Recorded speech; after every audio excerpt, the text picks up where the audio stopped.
Welcome back to the best division in football with your boys Awthentik and the Beard. Man, what a weekend of football, man. I'm super hyped for this show, man. We got really just 2 games to focus on today, man. Been a pretty busy week here in the studio. I just wanted to send a quick shout out to the homie Tony Lewis Jr. We are working on his audio book right now for A Boy's Life in the Age of Mass Incarceration. His father, Tony Lewis, was incarcerated back in the day, and he wrote a book coming up as a kid and his family, just life going through the turmoil of having his father in prison, man. Really a fantastic book. I'm working on the audio version of it with him now in the studio, getting him in to just finish up the final chapters of that story there, man. So definitely check that out. The hard copy of the book is already released if y'all want to check it out. What a weekend of football, man. The Monday night game was very interesting, man. I thought that was going to be a fantastic matchup of 2 quarterbacks up at the top of the league when it comes to QBR. Matthew Stafford ranked 3rd, Kyler Murray ranked 4th, and Odell Beckham Jr., man, he was definitely on display in this game. It's his first time with a touchdown in 3 straight games since he was a New York Giant in 2015. So big shout out to Odell Beckham. I saw a bunch of split reviews on the Odell Beckham movie this past Monday on my Twitter, man. A lot of people were definitely hating, but a lot of people definitely celebrating as well for Odell Beckham. Good to see the homie doing well, man. I wish Odell Beckham nothing but the best out here. A lot to talk about, man. The Giants took another L to the Chargers. We're just running out of stuff to talk about the New York Giants, man. It's been a pretty terrible finish to this season here. Washington football team, after winning 4 straight games, they took an L to the Cowboys at FedEx Field, and the Eagles were on their bye this week, and they come out victorious here with the NFC East finishing 1-2 on the weekend. Before I bring in the best co-host in the country, I wanted to talk about a tweet that I had that caught some legs here on Twitter. It was about Kelvin Benjamin's quote on Joe Judge when he had got cut. And I'd asked, was Kelvin Benjamin right or wrong? And posted a graphic that had this quote about him. He said, and this was on Joe Judge, he said, "You can tell he's one-sided about everything, a know-it-all. That's not how it's supposed to work. We all can learn from each other. We're all humans at the end of the day. The true colors will come out." That was Kelvin Benjamin on Joe Judge, and a lot of people had a lot to say about this. All I was really asking was if he was right or if he was wrong. A lot of people decided to attack Kelvin Benjamin's character, but I wanted to start the show off and ask y'all in the chat. We already got about 20 plus here in the building. What's y'all thoughts on that? Do you think Kelvin Benjamin was kind of right in that with the Joe Judge situation, or do you think Joe Judge looks to be maybe a coach who deserves to go into the 2022 season with a little bit more leadway here? So without further ado, let me bring in the strong side to my left side, the man, the myth, the Beard. What's going on, brother? Man, I'm just super hyped. A big victory this weekend for the Washington football team. I don't really know. Wait, what? Oh, that's right. We lost. We were supposed to win that game, though. I know you had a jam-packed weekend, man. Fill in the viewers on what you had popping off, too, man. It was wild. So on Sunday, I set up with the homie Cernock. You guys know Cernock's connection. He's always in the chat holding us down. We set up at a vintage clothing expo in Chantilly, Virginia at the Dallas Expo Center, and it was lit. It was crazy. I saw so many amazing pieces, rap tees, band tees, all over, print tees, hats, jackets. I mean, it was bananas. I mean, there probably was like 100,000 pieces of vintage clothing all in one building. Like, wow. It was over 100 vendors, so it was definitely super lit. And then, I've been back just grinding since I got back late Sunday night. That the expo ran until 8 o'clock at night, and then we shut down. And it's like everybody still wants to shop, so it's just like, and then like having to stuff your car with all the clothing racks and all the clothes, right. And then unload when I get here because I can't leave all that in the car in the middle overnight. Somebody's going, you know what I'm saying? Bust the window and straight jack you around these cars. You know how that goes. Yeah, exactly. And so now I'm just prepping for another event I got, which is tomorrow night at 9 o'clock p.m. Eastern Standard Time. I am part of the ThriftCon / Whatnot Holiday Market virtual event. It's going to be on the Whatnot app. You guys can find a link for that, I believe, in the description of this video. Dope. And so that's going to be, I'm going to be starting off every single auction at $1. So vintage hats, snapbacks, crew necks, t-shirts, jackets. It's going to be crazy. So if you guys aren't familiar with the Whatnot app, download that. There's a referral code. Get you guys a little coupon in the description of this video all the way at the bottom. Also, in the description of this video, you guys did not check it out yesterday. Awthentik and Ash Money on the Giant overreaction. Another great episode, my friend. So, yeah, it's been a busy week here. You know what I'm saying? Awthentik in the Beard. We're always grinding, and it's dope, man. You know what I'm saying? I just want to give a big shout out to the kind words Ash Money had to say about us, the program, and more importantly, all of the family members of the Awthentik in the Beard fam. So big shout out to Ash Money. We appreciate you for sure. Also, I got to give a big shout out. I hope you're watching right now, to the one and only Mr. Hyson, who was a teacher at Awthentik and I's elementary school, Glen Haven Elementary School. The only time you'll hear me say "Fly, Eagles, fly" is when we're talking about the Glen Haven Eagles, okay? That's facts. And still so might big not shout say out. Yeah, so big shout out to Mr. Hyson. I ran into him at the Safeway in Wheaton. He was up here visiting his mom. Both of them have a birthday coming up on the 17th and the 18th. So happy early birthday, Mr. Hyson and Mr. Hyson's mom. I was up there grabbing some stuff from Duke, so we ran into each other. It was crazy. So big shout out to Mr. Hyson. Appreciate That's awesome, you man. watching us. Mr. Hyson's nephew is an artist that I work with here in the city, and it's funny that you bumped into him because his nephew was here last week. He's an artist named Dallas from Washington, D.C., and he brought in his daughter, who was 9 years old, and she cut one of her first, like, professional records. They already got, like, a whole TikTok campaign going on. It's called Dance Like I'm Crazy. So I'm working on the mix now. He gave me the stems to the music. I've been working on the mix for it just to get that done here probably in the next week or something like that. But it's interesting you bumped into Mr. Hyson, man, and I hadn't seen Dollar probably in, like, a good, I'd say about a year and a half, maybe more than that, actually. I think his last session was when we first moved to this house here, so I'm probably about a good 2.5 years for real. Yeah, I mean, it's always fun when you run into people, you know what I'm saying? Like, Oh, yeah. you just, and you don't really see them, interact with them where they're like, like, oh, I watch, all the time. And then when you bump into them, they're like, man, I've been watching. I see you guys, like stuff like that. It's just, it's a good feeling to know that, people are tuning in and enjoying what we do here. Before we get into, some of the other action that happened around the league, let's go ahead and say some shout outs to the lovely people in the Now, there's one chat. shout out I want you to start the show with one time. Shout out to the homie from Mexico. Sixto checking in from Mexico says, hail to the Redskins. Many players down on COVID list hope to defeat the Eagles. Yes, sir. Sixto's in the building. Salute. Shout out to the Washington football team fans who show up and show the Shout Beard out to some Sixto love. one time, man. Yeah. Welcome to the Awthentik in the Beard fam, man. Hope to see you in the chat. A little bit more frequent. It's the first time we definitely seen you pull up. But yeah, let's say what's up to the rest of the gang in the building one time and get to these games, man. Got to give a big shout out to the one and only Marjorie. Hope you're doing well, Marjorie. What's good, Marjorie? Also, before I continue, I just want to send some love to Sunday. Sunday, if you get a chance to watch this, we hope you are doing better. I know you've not been feeling well and you've been out for a couple of episodes, but if you are watching, just know that Awthentik in the Beard are sending good vibes and love your way. Big facts. Who else we got in the building? Jameson is in the building. What's up, J-Mo? J-Mo? Good to see you, sir. Juice Jones creates. Juice, what up, Juice? How you living, fam? The building. Hope What's all is going well, on? my G.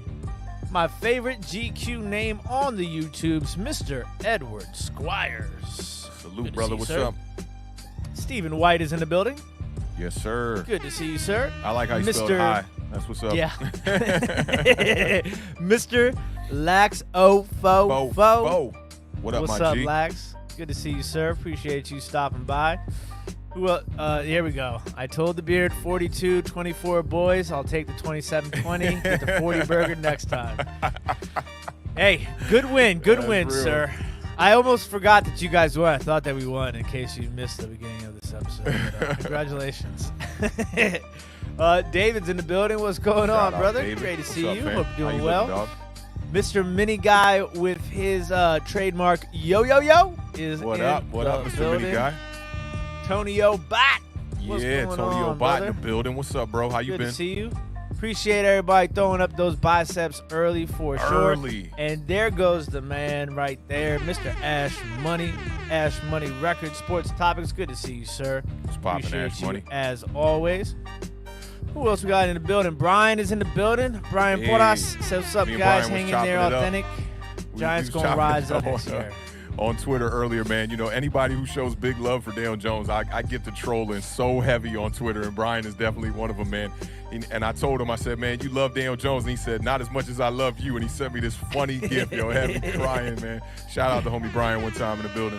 Appreciate you. And big shout out to the Formula Fitness, throwing up those left side, strong side biceps. We appreciate it, my man, for sure. Yes, sir.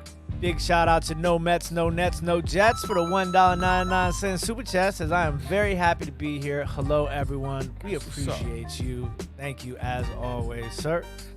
Who else we got in the building? Oh, you know, Online Big Blue Sports Entertainment is in the building. What's It good, Tim? says, Hope I all is was well, the man. 15th person here. Hey, that's what's up, man. I was in Tim's stream like a couple hours ago, man. He was chopping it up. He had the homie on the stream with him, man. Real fire stream. Make sure y'all go sub up to Online Big Blue Sports, man. Tim is one of the realest out here on YouTube, hands down. It's always funny because, you know, you say Tim, and I'm just like, Yeah, I know, right? Like, wait, what am I? Online Big Maroon or Big Burgundy? Online Big Burgundy? big shout out to E Suds in the building. Giants versus Cowboys week. Time to spoil the milk for those boys. Giants Nation, yes. I hope Please so. do. I Please hope do. so. I know the beard Look. open, so. Yes. You Gotta look, get you one guys back. know I'm an honorary Big Blue, you know, fan when need be. So we sent you shout out for the coin toss right in the beginning. Who else we got in the building? Oh, the heavyweight champion of the world, Craig. We appreciate you. That'd be awesome if your name was Craig, for real. I thought that was Drago on the profile pic, but I can't tell. Looking like Shane Mosley a little bit or something. I don't know. Big shout out to Kevin, the PRF. Hopefully the beard isn't put on the COVID list with the rest of the team. No, fingers Real crossed. talk. Right now, I'm good to go. Real You know, talk. it's a scary world out there right now. 60+ people in the NFL have been put on the COVID list in the last 48 hours. We'll touch on that in a little bit for sure. Make sure there goes Sixto back in the building. Old man Rob, what's going on, old man on, Rob? Rob? Good to see you. Here we go. Miles jumping in with the $4.99 super chat. Says, appreciate you, Authentic, for replying on Twitter with YouTube advice. Currently finishing my own beat for the intro. Posting real soon. Respect to y'all. Big shout out to Miles. That's dope, Miles. I actually That's what's up, confused man. Miles like a couple episodes back with ENA We Got Time. I thought it was ENA We Got Time who was hollering at me, but that was Miles on Twitter, man. You know, all day, bro. Anytime anybody need any advice about starting a podcast, I ain't the greatest at this, but when it comes to the tech side and the production side of things, we can definitely lean you in the right direction. So feel free to reach out on Twitter or anywhere else, man. You can hit me up on my email too, authenticmusic@gmail.com. Yeah, and then once you get into the YouTube, if you need help on the back end with any YouTube stuff, you can always find me on Twitter at TimWalkOnWater2, and I'll definitely, you know, guide you through working through some of those keywords, SEOs, and stuff like that to kind of get you started in the right direction. But congratulations, sir. We're looking forward to seeing that intro. And big shout out to Ref the District. Says, me, Trev, and Nathan about to lace them up and go play DB. Hey, if you guys aren't subscribed to Rep the District, these guys are 3 of the realest dudes in the game. Big shout out to them. Always holding us down. We Facts. appreciate the love. Hopefully, we won't need you guys this weekend, but who knows at the pace things are going right now. Congratulations to one of our loyal Dallas Cowboy followers, fans, family members. Monique. What is it Paulie like to say? Hail to the W. Yeah. The Cowboys, they definitely hailing to that W right now. Shout out Monique in the building one time. Big Congratulations time on your victory. But said but. Hold on to it while it lasts. Jason Thomas is in the building.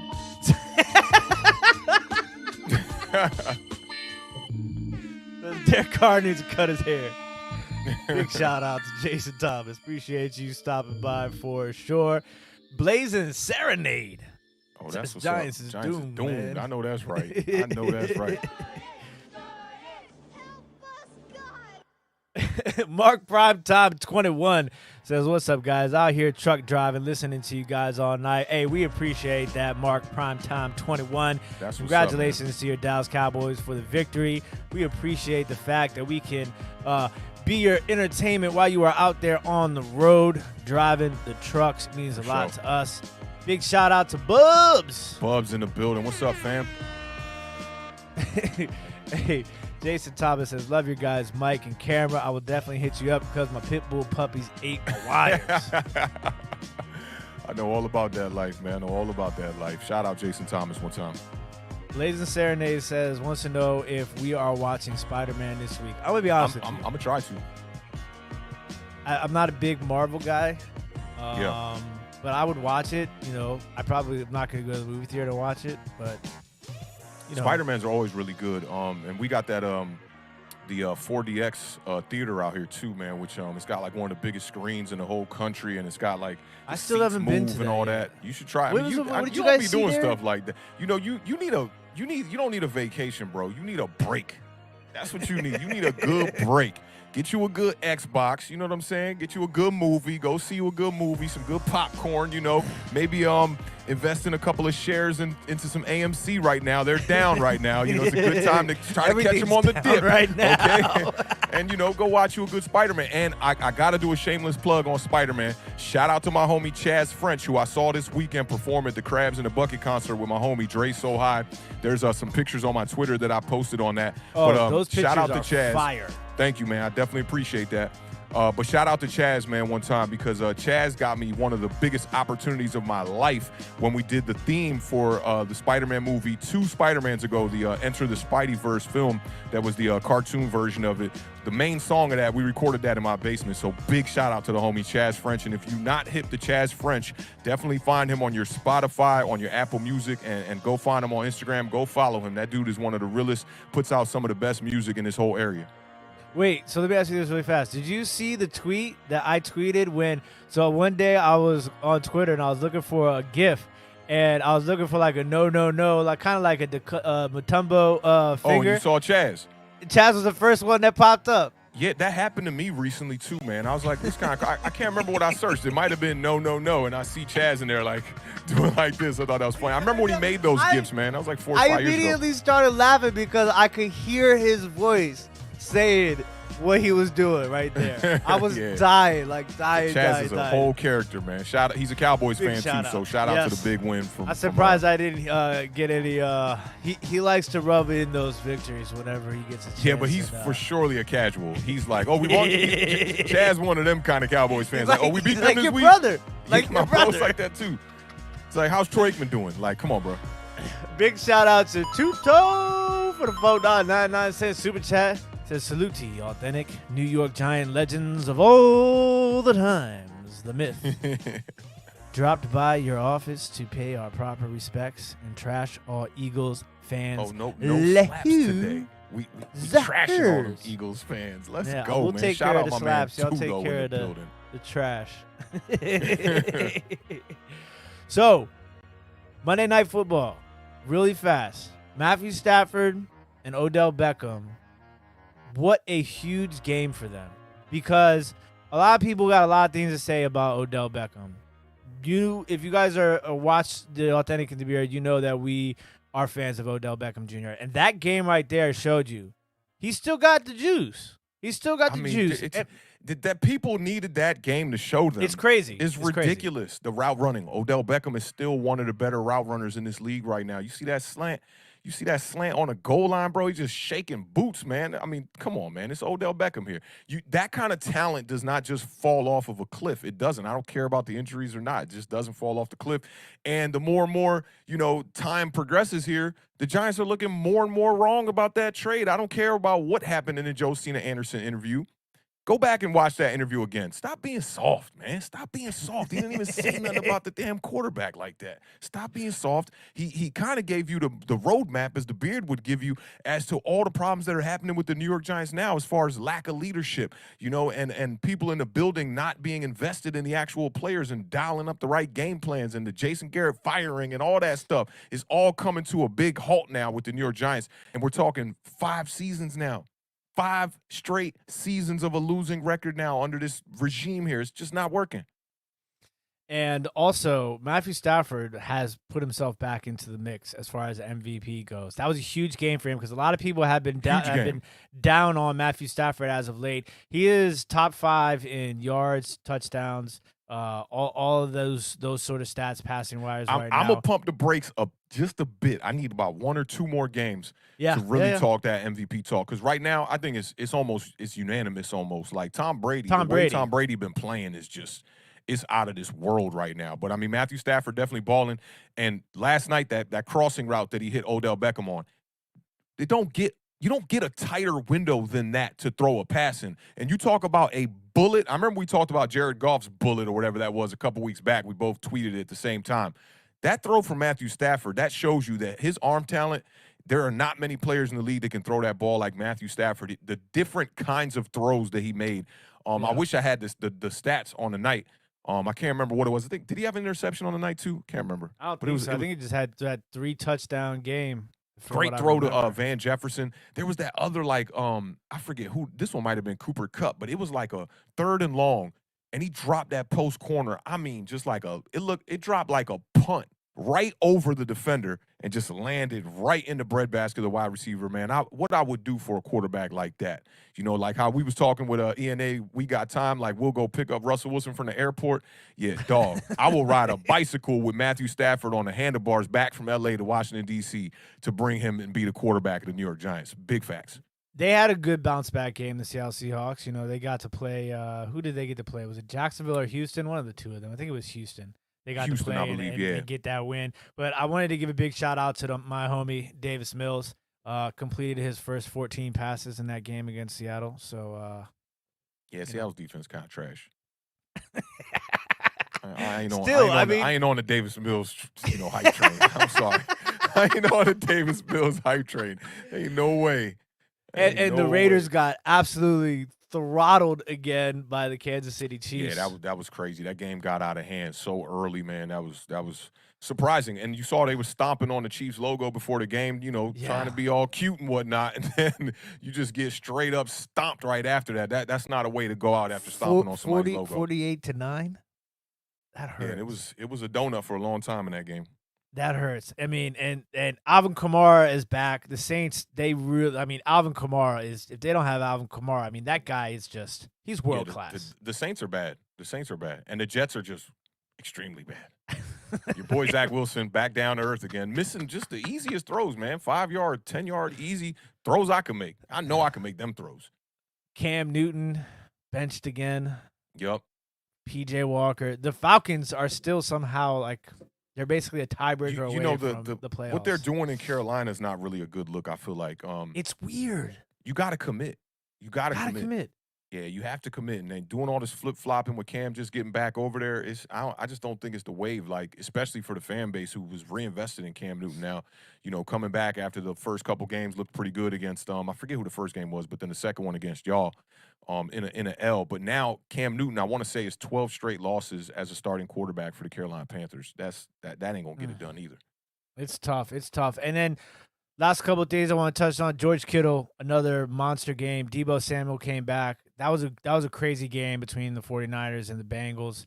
And then Sunday night, Green Bay, Chicago ended up actually being a really good game. The back and forth in that game, the special teams in that game, the defense. It was it was a crazy game. Crazy special game. Teams for the Packers definitely got to get addressed. That I was never worried for the Packers in that game. Keep it funky. Listen, Aaron Rodgers against Chicago in prime time, like you said, you can't never really be worried. But in the beginning, the Bears were doing everything they possibly could to hang around in that game. And now the Green Bay Packers are the #1 seed in the playoffs in the NFC East. Or I think the NFC. actually overall, the entire league, they have the number one record Yeah. right now and tiebreakers. Yeah, you said East. I was like, wait a minute. Oh, hang tight. Oh yeah, I'm preparing myself for what we're about to jump into. Big shout out to Nick DeWick for the $4.99 super chat. Says, what's man. up? Some bad news. I tore my posterior labrum and may need surgery, but I won my fantasy. Good vibes only though. Clean house. Fire Judge. Hey, That's what's up, man. Hope you get better, get man. Get well soon. Speedy recovery for you, NTW. That's unfortunate. Didn't you deal with something like that? What kind of injury did you have? Shoulder? I had a torn tendons. Torn tendons. Yeah, so when I went to tackle somebody, this is back in this is the Al Bundy story, ladies and gentlemen. I went to go tackle somebody, and my hand got caught in the shoulder pads, and woof, and I ripped the tendons you off was trying of to my. tackle somebody by the horse collar. Yeah. And Back then there was no horse collar. Right. This is the old school NFL rules. And so the tendons got ripped off of my shoulder capsule. So they had to stick a heat probe in this end and a camera in the back end, and they shrunk my shoulder capsule so my tendons could wrap back around it. I did like 8 months physical therapy after that. That's when I got to meet James Brown, the guy that does the NFL. I think he's on CBS now. Yeah. But yeah, I did physical therapy with him and got his phone number for Coach Wyatt. And Coach Wyatt was looking for some old film when he played told for the this story Giants. before. I remember now. I remember this story. You've told this story before on the podcast. Yeah. Coach Wyatt vibe. Shout out Coach Wyatt one time, man. Appreciate the $5 super chat there, NCW, man. And get well, brother. Keep us informed, man, and keep us in the loop of what's going on with the injury, man. We wish you nothing but the best, bro. And good luck in your fantasy playoffs. Speaking of fantasy playoffs, Awthentik in the Beard officially clinched a playoff spot this weekend. We are in the playoffs. I actually made the playoffs in four of my 9 leagues, so not too bad. But I'm in it to win it. I'm in the mix. Big shout out to Tuto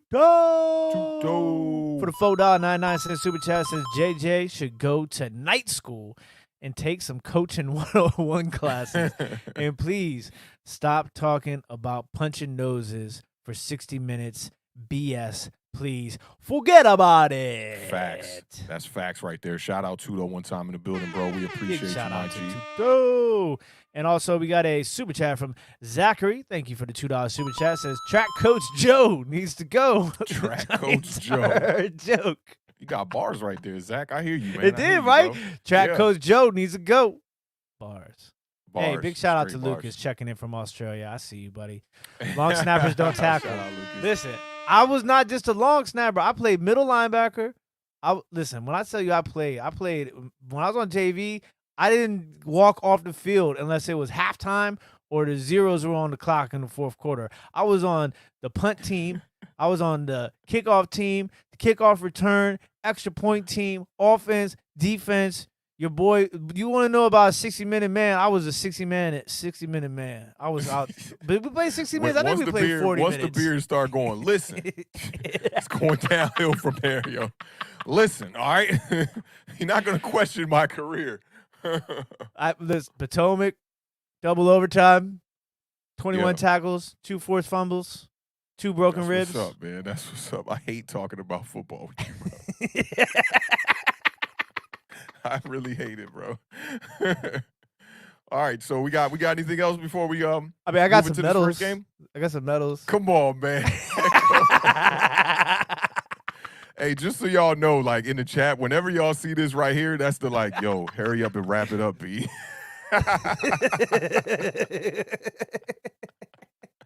Nah, shout out to Beer one time. All right, so I was suggesting that we start with the Giants game first. We got about 30 plus in the building. I hope everybody's good with that. I think we should start with the Giants game first. It's the more meaningless game of the two, I feel like, from Sunday. So yeah, but let's get into this one. Let's get into this Giants-Chargers matchup one time, man. Shout out to the graphics department one time for Awthentik in the Beard. You know how they do, always holding us down. Now, the New York Giants fell victim to the Los Angeles Chargers on Sunday, 37-21. Although the Giants were able to get over 21 points for the first time in over a month, the Giants gained just 317 yards of total offense, but did end their streak of 4 consecutive games with less than 300 total yards. The defense was outmatched by Justin Herbert and the Chargers offense from the first drive. Herbert was 23 of 31 for 275 yards with 3 touchdowns and 0 interceptions. The Giants fall to 4-9 on the season, and this will be their 5th consecutive losing season and their worst stretch in more than 4 decades. I haven't even been alive for 4 decades. This is very interesting. With many questions looming about the future of the franchise, multiple reports came out that the Giants will indeed bring back Joe Judge for his 3rd season. On Monday's Giant Overreaction, I had my man, Ash Money, in the building on for a lengthy discussion as we spoke on a few overreactions across the internet about the state of the New York Giants. The Beard, I want to start with you, okay? I want to go back to the show from Monday. One word, one quick answer. All you got to take is the overreaction, the under, or push. I'm gonna bring up all 3 statements that we brought to the viewers' attention here. So first, we went back to this one because my man Ash Money said he needed the push when we showed this one the last time. For the millionth time, Garrett was not close to the biggest problem on the Giants. Keyword being not close. This is a underreaction. I'm taking the under. Taking the under on this one. I like that. Yeah, because that means that I think. Okay. There's I no. want We to make need sure no that I gave explanation. the right answer. No explanation. Take the O if you think it's an overreaction. I know it gets confusing, man. I have to remind myself every show. I don't even need you is to read it. overreaction. You take it the under, okay? Nate Solder gives us the best opportunity to win. I heard G said big time O's, okay? That clip. Gettleman, you got. Do you need any more explanation? I do. Tell this guy one word answer. I can't do one word, man. He can't do it. He can't do it, yo. Okay, so the clip of what was that? Bosa knocking him over. Is that what we talking about? It didn't even knock him over. Like, he just looked like he was on like a lazy Susan, and he was just like this. Like, you know how like when you open your mom's spice cabinet and it's got like a little thing that goes like this. Yeah. That's what Nate Solder. I'm gonna tell you how he did him. He did him like when you pull up on the movie theater and you in the row and it's like, yo, hey, let me get by you real quick, bro. Let me pass by you real quick. Like one of these. Yeah, a little side joint. Like, all right, bro. Okay, Gettleman is leaving the Giants in worse shape than when he inherited them, which, he came in 2018. 2017 is the year we lost Odell Beckham, Sterling Shepard, Brandon Marshall, and Dwayne Harris all in one game. We lost all our wide receivers, and most of them were out for the season. We had that horrible James Betcher defense where we brought in guys. Marcus Golden was on that defense, who was a decent pass rusher. We had still had JPP, Snacks, Tomlinson, few decent players on the defensive side of the ball. They brought in Antoine Bethea to come in and play safety. Janoris Jenkins was at corner. You think Gettleman left us in worse shape here?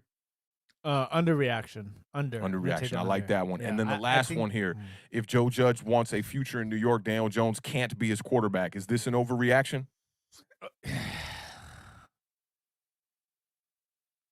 Push.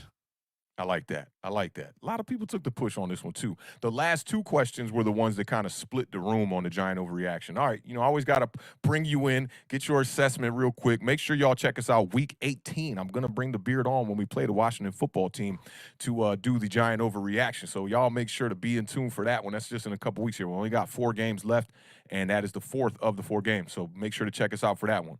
Now, let's talk about this game a little bit. Okay, quick little Tudo. Got to give a shout out to Tudo really quick before I forget. Tudo for the $4.99 super chat. Says, in our corner, we train to be a hunter and not a prey, to be a victor and not a victim. As if every game is our last game. Every opportunity is last. Tudo! Yo, that Tudo voice, yo, that's fire right there. That's fire right there. I need you just to read super chats from Tudo on Giant Overreaction, man. We definitely appreciate that, Tudo. That's big love, man. Appreciate the super chat. Appreciate your presence in the building. All right, let's get to this game. As much as I don't want to talk about this game. So, Daniel Jones, he was out 2nd straight week now. This is the 3rd straight season Daniel Jones has missed games with injury, all of them on his own merit running the ball. You had Mike Glennon at quarterback. Mike Glennon was 17 of 36, which is, it's just terrible. Under 50%, I believe, there. 191 yards, 2 touchdowns, and 1 late interception. Mike Glennon in relief this year for Daniel Jones has 574 yards, 3 touchdowns, and 4 interceptions in 3 appearances. Not that great. Now, it wasn't a massive drop off from when Daniel Jones is in the game because Mike Glennon did account for 3 touchdowns in this game. I know we want to talk about garbage time a lot when we talk about quarterback statistics, especially when it's in the NFC East or not for your quarterback, being a QB1 Daniel Jones. But he did score 3 touchdowns, and he also got his first rushing touchdown of his career. So big shout out to Mike Glennon. Free Mike Glennon. Free Mike Glennon. The kid can run the ball a little bit. I'm kind of slicing it. Don't take that too seriously, y'all. People Next on Twitter, thing you know, man, they're going to be calling for RPO for Glennon to start running the RPO I know. Now that he got the rushing touchdown. He threw that late interception, man, and he also had a fumble in this game, looking like Daniel Jones a little bit too. And, that was when our right tackle got destroyed off the edge, Mr. Nate Solder himself. Lazy Susan. It's time to do something about Nate Solder. Matt Pert got a little bit of time in this game, a little bit of action. He didn't look that great either. Saquon Barkley looked pretty decent in the running game here. 16 rushes for 64 yards, 3 receptions for 31 yards, and he had the receiving touchdown late. It's unfortunate because Saquon Barkley couldn't even celebrate. It was like he just caught the touchdown. He did his best impersonation of Barry Sanders, gave the ball to the ref, walked back to the sidelines because we were getting our socks blown off in this game. Is that his first touch? That's not his first touchdown of the year, is it? No, he had the one against the Saints with the wheel route when he called it. It wasn't really a wheel. It was kind of like a down, out, and up kind of vibe. Devontae Booker added 8 carries for 56 yards, 4 receptions for 28 yards. So this was a pretty decent day from the backfield, but we know we're going up against one of the worst rush defenses in the league. The Chargers came into this game ranked 31st. They were allowing 141 yards per game on the ground.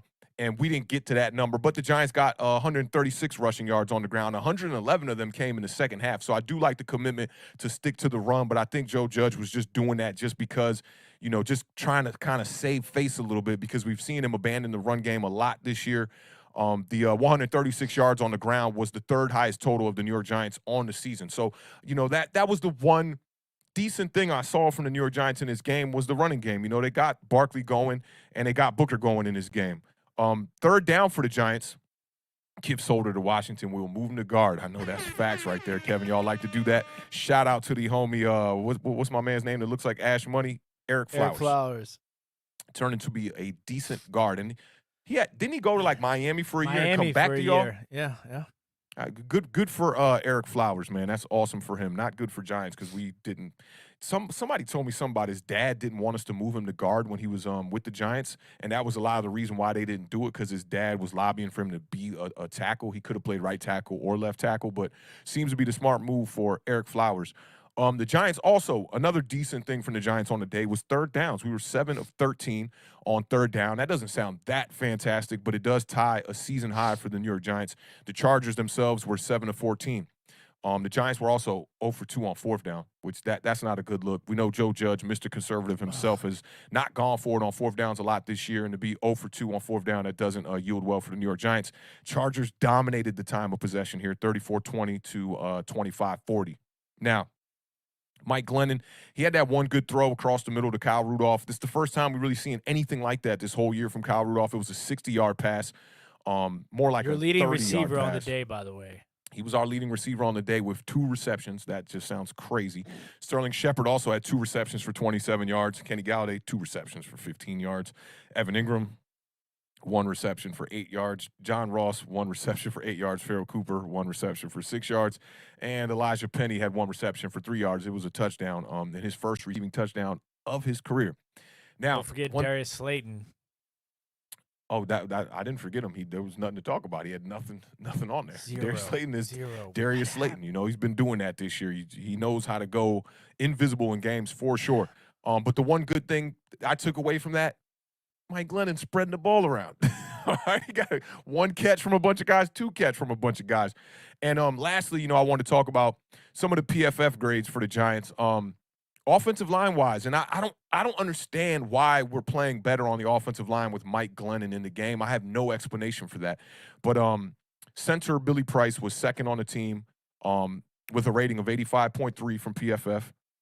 That's the highest grade that he's gotten in 55 career games. So it's good to see Billy Price doing better on that offensive line. I don't expect Billy Price to be a part of this roster next year. And Kyle Rudolph also had his highest grade of the season, and it was the highest grade of the team at 89.8. He also had a 73 rating in the pass block, which is pretty decent for him. Caught the 2 passes for the 66 yards, not too bad.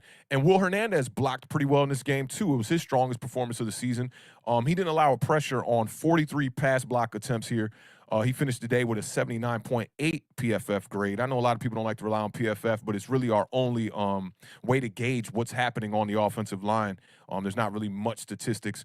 Ben Bredeson had an 80 rating. Andrew Thomas had a 73.1 rating, and Matt Pert had a 73.7 rating. So, all that to say that it was a decent day on the offensive line for the New York Giants. We had that blunder from Nate Solder, which caused the fumble. But outside of that, Mike Glennon was pretty much upright on the day.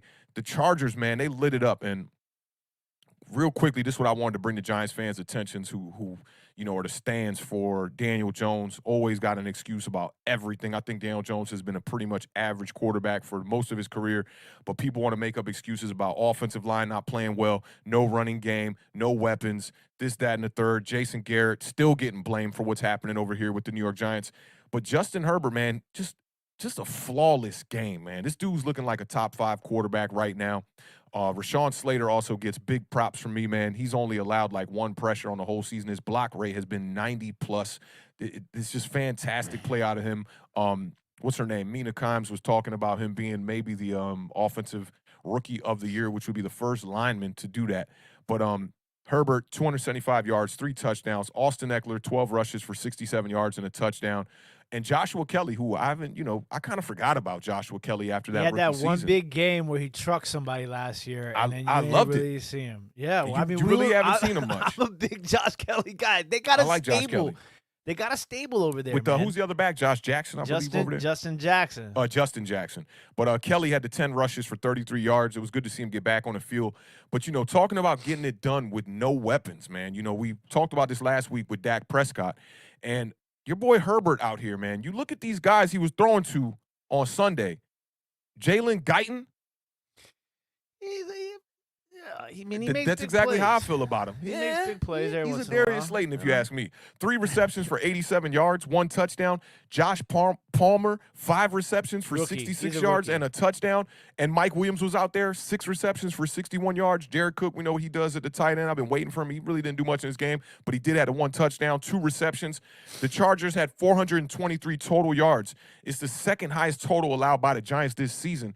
And you're talking about a quarterback who did it without his number 1 wide receiver in Keenan Allen. Justin Herbert, man, he is looking like the best quarterback prospect since your boy Andrew Luck. Loving what I'm seeing out of him. This defense was bad for the New York Giants on the day, 1 week after their NFL-long streak of 13 consecutive games with a takeaway ending, against Miami. They come out here, no takeaways in this game. Now we've lost 3 straight games in which they did not have a takeaway. So we can't even rely on the Giants' defense. It's just been a tough year, man. I don't know where we're going to go for the rest of the season. I know last week entering this game against the Chargers, a lot of Giants fans wanted to see Jake Fromm get a couple snaps or maybe even get the start in this game. And, in a game where we were pretty much getting blown out, I mean, this was like a 28-point game in the 4th quarter pretty much. You didn't get to see Jake Fromm. So I really don't know where to move forward with the New York Giants. But I will say this. I think the quarterback position is a must. You got to find a way to solidify that quarterback position. Colin Cowherd was talking about that today, that the Giants should 1,000% be in the quarterback market. He even said that Daniel Jones is just not it. He said there's nothing there. And I don't know if there's nothing there, but as far as a New York Giant, it's not looking good for Daniel Jones. And a lot of our fans, especially across the Twitter world, are like, yo, just go out there and spend all of our draft stock on offensive line. And shout out to the homie Big Blue Stan one time, man. He brought this article to my attention. This was from a homie from NY Giants Rush. And shout out to Craig from NY Giants Rush, who he's about to send me a bunch of gear, man. He got my address and whatnot. And there's a writer for NY Giants Rush. He's on Twitter. His name is Steven, and on Twitter, he's at SFL Steven with a V. And he brought up this article where he talked about this was at week 10, the top 13 offensive lines in the NFL and how they were built. And I thought this was a really interesting article. If you get a chance, I'll link it on my Twitter. You could also just look it up on nygiantsrush.com.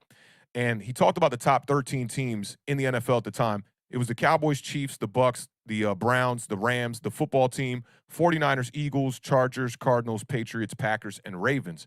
And he talked about how all of these teams have built their offensive lines, and the only team that has built their offensive line through the draft is the Dallas Cowboys. They have one undrafted free agent, and then they have 2 first-rounders, a third-rounder, and a fourth-rounder as their starters right now. All the other teams are pretty much made up of free agents. Washington football team being one of them when they're healthy, with 4 free agents and 1 first-round pick. The Rams built it with a second-round pick, a fourth-round pick, and a fifth-round pick, and then the rest of them free agents.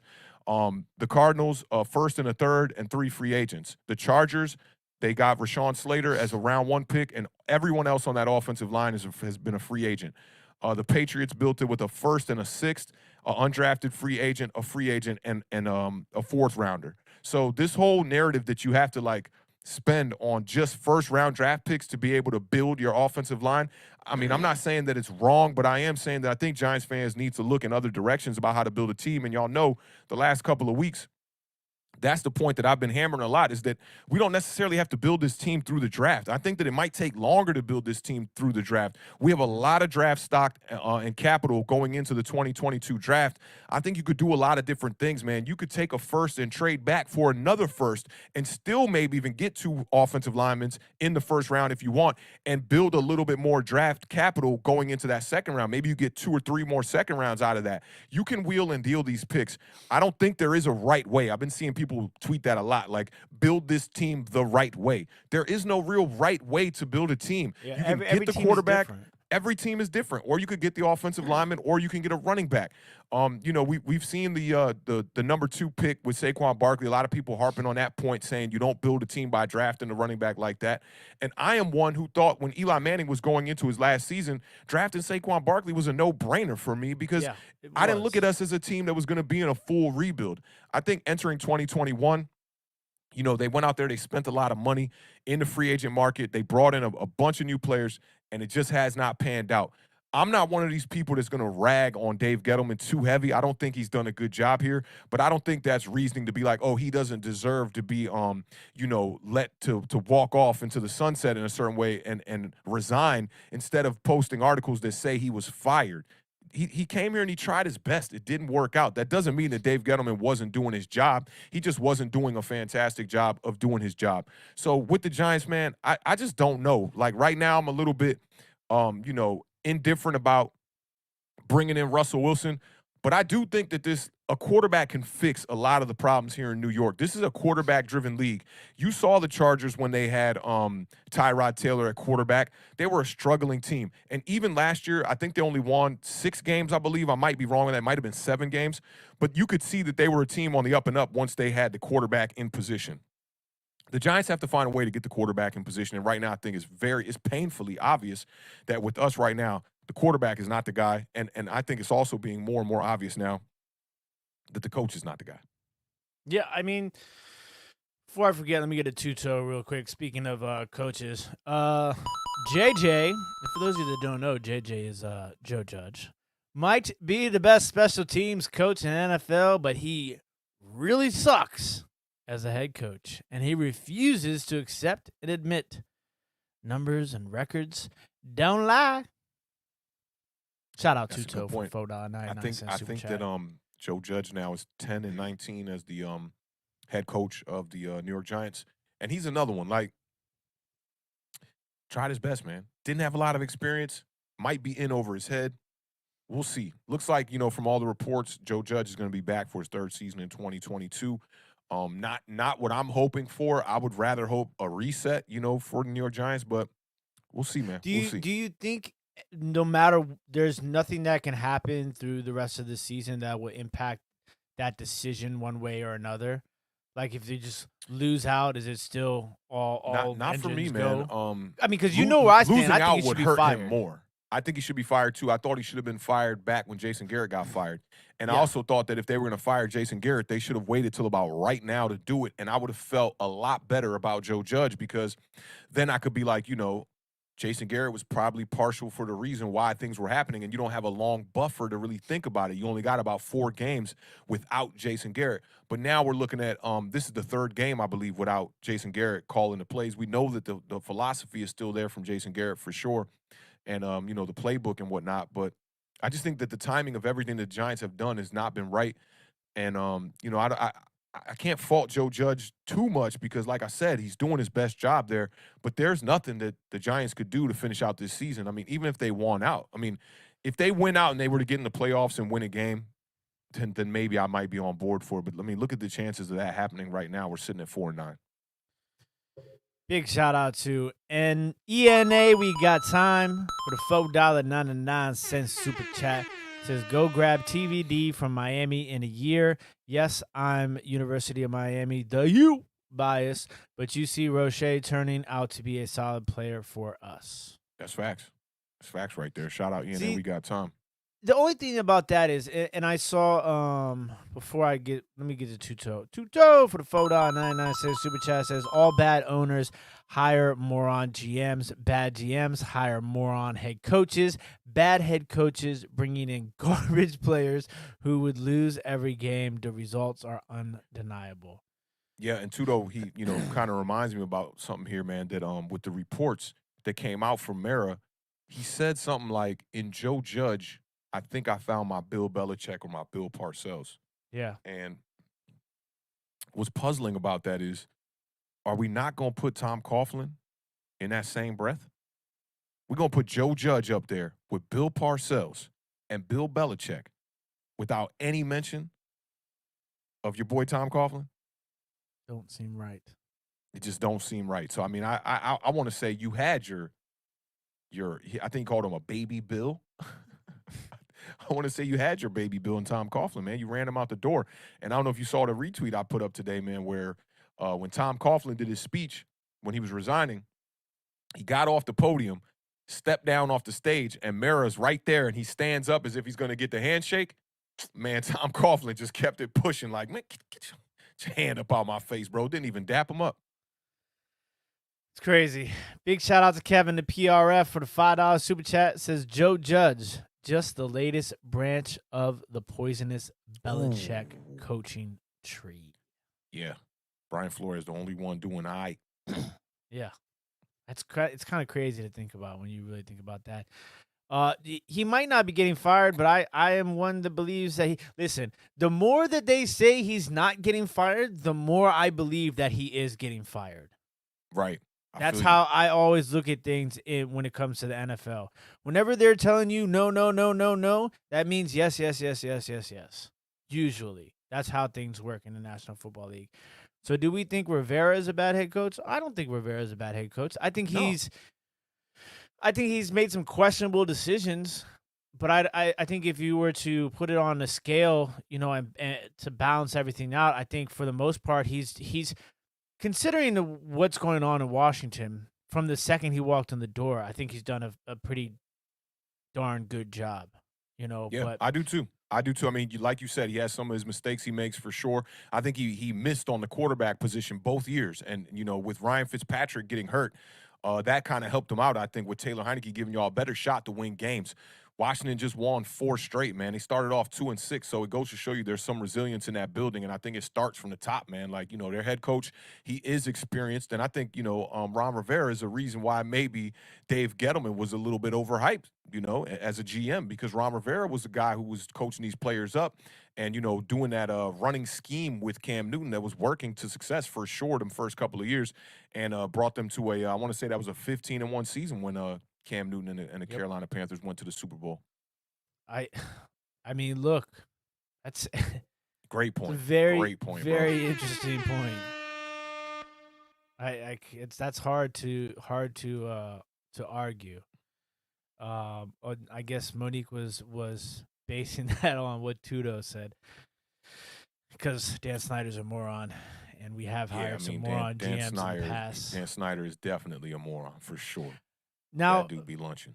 For me in this game, and this is kind of interesting because it kind of goes back to the giant overreaction question about the Jason Garrett being, closest to one of the biggest problems for the New York Giants.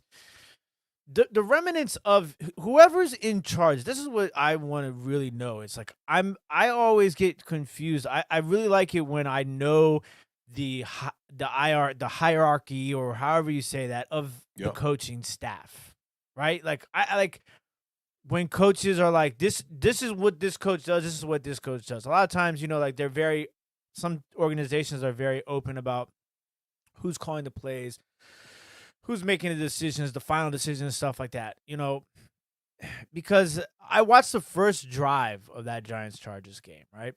And at first drive, I'm like, okay, the way the way that it was clicking was, to me, was fantastic. There was a nice Barkley run in there, followed by a nice Booker run, couple of passes to Saquon Barkley. Just the rhythm of the offense looked really good. And then you get to 3rd down and 2, and you pass the ball. Yeah. There was 4 occasions in this game against where the 31st ranked rushing defense in the league. I'm like, my mind was rattling around when I was looking into this. There was 4 3rd and 4s or less in this game where the Giants passed the ball and didn't run the ball. Yeah. Like, sometimes I think coaches are like outthinking themselves. Like, oh, they think that we're going to run, so we're going to pass. But I mean, you could just run the ball. It's okay. Ooh, and I got to bring this one up while you're talking about Oh, yeah, that. I brought this up earlier.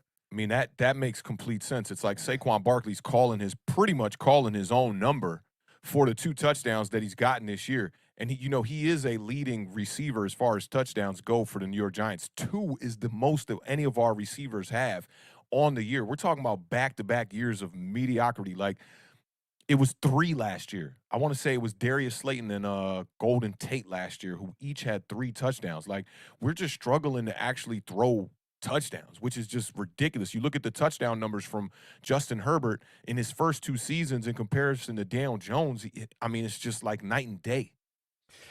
And see, this is why, there are certain things that you can, look at Daniel Jones, right? And just take everything else out of the picture, like the play calling, the coaching, the other players around him. Because when you're evaluating a quarterback, whether it's high school, college, NFL, right? You don't be like, the guy's got a great arm, but he's got a horrible offensive line. There's certain things that you look at Daniel Jones when you're scouting him as a quarterback where you're like, okay, it's not there, right? But I don't want to. There's this weird thing that I have, like, brewing in me, where it's just like I'm itching to see, like, is there a possibility of him being a really good, I'm not gonna say great, but a really good. And when I say really good, like, a functioning quarterback that puts up 20 touchdowns in a season. What name do you think of? Like, what quarterback? We talking like a Joe Burrow? We talking like Joe a Dak Burrow's Prescott? still early. I'm just talking about the level of the play. Joe Burrow's been in the league now for 2 years, and he's pretty much been the same quarterback for 2 years. I'm trying to think of other guys that are in that range. I think I would go right around that Joe Burrow. Derek Carr, Joe Burrow. Derek Carr, Joe Burrow, maybe more like a Ryan Tannehill, right? Because I'm not one of these guys that's like, oh, let's bring in the fancy new young hot offensive coordinator sort of situation, right? Yeah. Typically, I'm not like that. Because sometimes I think that's sometimes those coaches overthink things and they try to get, too cute. But I do want to. I feel like Daniel Jones there's a possibility that he could be good. Yeah. Given the right circumstances. There's everything about the Giants coaching staff in the last 2 years, 2 to 3 years, even, before, it seems, and I hate to use this word, I don't want to be cliche, but it does seem outdated. Like, everything feels slow. Everything feels just dead. Like, when you watch the Rams, when you watch the Cardinals, I'm not saying that every team has to be like that, because Bill Belichick's not like that. Great offensive minds over there. But with the Rams and the Cardinals. I want to see something in between that because it's so flat. That's the best word I could use to describe it. Everything about the Giants offense just seems so flat. There's just no. Colin Cowherd was saying this morning too. He was like, if you were to take Justin Herbert and put him on the Giants, you would look at that roster and go, oh, they got weapons. They got a lot of players. He was talking about if you had Justin Herbert with Kenny Golladay, Kadarius Toney, Saquon Barkley, Evan Ingram, Kyle Rudolph, Darius Slayton, you would be like, this is a high-powered offense. And that's kind of why I brought up those statistics with him, with these wide receivers that we really don't hear much about, like Jalen Guyton, Josh Palmer, and Mike Williams, who Mike Williams has always been hit or miss his whole career. Mike Williams reminds me of like a Ted Ginn Jr., like always getting the big plays, always getting touchdowns, but you really can't rely on him for, to be a possession guy. And I agree with that. With Daniel Jones, when you think about a better situation, me and Tanner was talking about this on Twitter the other day. He thinks that if Daniel Jones was in New England, that New England would not take any steps back. They would be the same team. And I don't like to really think about too many hypotheticals like that. Yeah. But I don't think they'd be the same team. You're talking about a quarterback who this year has not had a major turnover problem, but has had a turnover problem for at least half of his career. I don't know if that works. What is the perfect situation for him? That's Could he why do it I with the Titans? That's why I prefaced it with like there's still like I don't want to sit here and say like if Daniel Jones had Sean McVay, he'd be Matthew Stafford. You know what I'm saying? I don't want to say that because like what you're saying, like you can't say that, you can't give him the excuse of every mistake and everything that's gone wrong with Daniel Jones since he's been in the National Football League is none of it's his fault. I mean, because we would be naive to believe that for sure. You know what I'm saying? But just because like I watched the offense with Freddie Kitchens, but like you said, like this isn't Freddie Kitchens' offense. This is still Jason Garrett's offense to a certain extent. Like the playbook is still the same. It's just the plays are being called by somebody different. And 4 of the New York Giants' 7 drives in the first half, less than 10 yards. Four of how many? 4. So they had 7 drives in the first half. Okay. Yeah. 4 of them were less than 10 yards on the drive.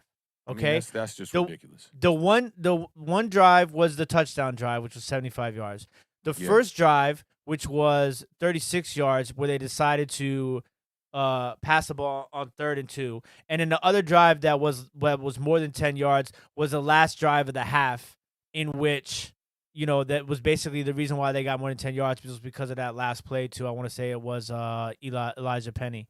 Yeah. So, which they didn't score because now the New York Giants in the last 2 minutes have been outscored 59-0 now. And that was another thing on my notes is that like this is something that you have to go on coaching. And we talk about this a lot, not just with the Giants, but with the Washington football team too, about how we finish first halves.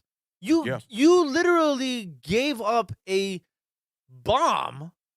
Yeah. With under 2 minutes left in the half. It was like under a minute left when he threw that touchdown to Guyton. And it was a beautiful ball by Justin Herbert, obviously, but still, you can't. I mean, that's a real pro throw. Real pro throw. Neither one of our team's quarterbacks are making that throw. Let's just be perfectly honest. He was rolling right and just stopped. He knew the crazy part about it too, and I talked about this on the Giant Overreaction. Mike Too Nice brought this up. The left tackle gets blown up. Right off the bat. I believe it's Slater over there on the left. He gets beat off the bat. Herbert senses the pressure and just rolls just a little bit to his right. Just little right there. Foot movement. Got him enough time to throw it. He got punished when he threw the ball. You talking about a perfect dart. That's the difference between Justin Herbert, Daniel Jones, Taylor Heineke. Yeah. Taylor Heineke is a little bit better at it than Daniel Jones, but what the difference is between what Taylor Heineke does and Justin Herbert is Taylor Heineke will sense it later than Herbert does, but has the ability to kind of like maneuver out of it and make some positive yards, right? But what Justin Herbert does and what the great quarterbacks do, Aaron Rodgers, Tom Brady, is they sense that pressure, they move, reestablish themselves, and make a throw like they've recreated their own pocket, and then they reset and then make the throw. You're reestablishing leverage. Once you see one guy beating your offensive line and he has the leverage, all it takes is a step in one direction sometimes to be able to completely change that outcome. Tom Brady, the best at it. Taylor Heineke does a pretty decent job of it too. I like how Josh Allen does too. Aaron Rodgers, man, he can do that in that pocket so beautifully and then just step up and throw the ball. The quarterbacks that struggle, they don't have that, and I think Daniel Jones has pretty decent arm talent. I don't think the arm talent is really a question. It's all the other stuff. It's between the ears with Daniel Jones, and it's just about being decisive. I always say that, man, with Tom Brady. The best offensive lineman is a decisive quarterback. That is just facts. Colin Cowherd, I watched this whole show today. He was talking about this today too. He said when Tom Brady first got over to the Bucs, the main concern was their offensive line. Tom Brady made that offensive line better. Yeah, they made a couple moves to improve the line, but Tom Brady as the quarterback makes that line much better over a guy like Jameis Winston. And I think we missed a super chat from Tudo. I don't think we got this one right here. Big shout out to Tuto for the $4.99 super chat. Says, we're super grateful to our team owners who run the open book biz, listen, and would do anything possible to win at any cost. That's you. Everybody wants an owner like that. You know what I'm saying? Everybody wants an owner like that. And he had one more here, too. We appreciate this, too, though, man. We appreciate the support for the channel, my awesome brother. Team owners, great GMs, amazing coaches will always provide extra gears and dimensions for players to overcome all impossibles. Awesome and that's what you need. Amazing coaches will always provide extra gears and dimensions for players to overcome all impossibles. Man, dog, that's because you like a coach will see what their team's weaknesses are, right?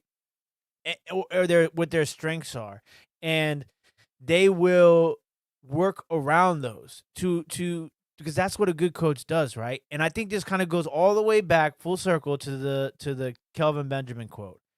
I feel like Joe Judge is just hard-headed and stubborn, right? Like it's just, and I feel like there's a lot of coaches that are like that in this league. Yeah.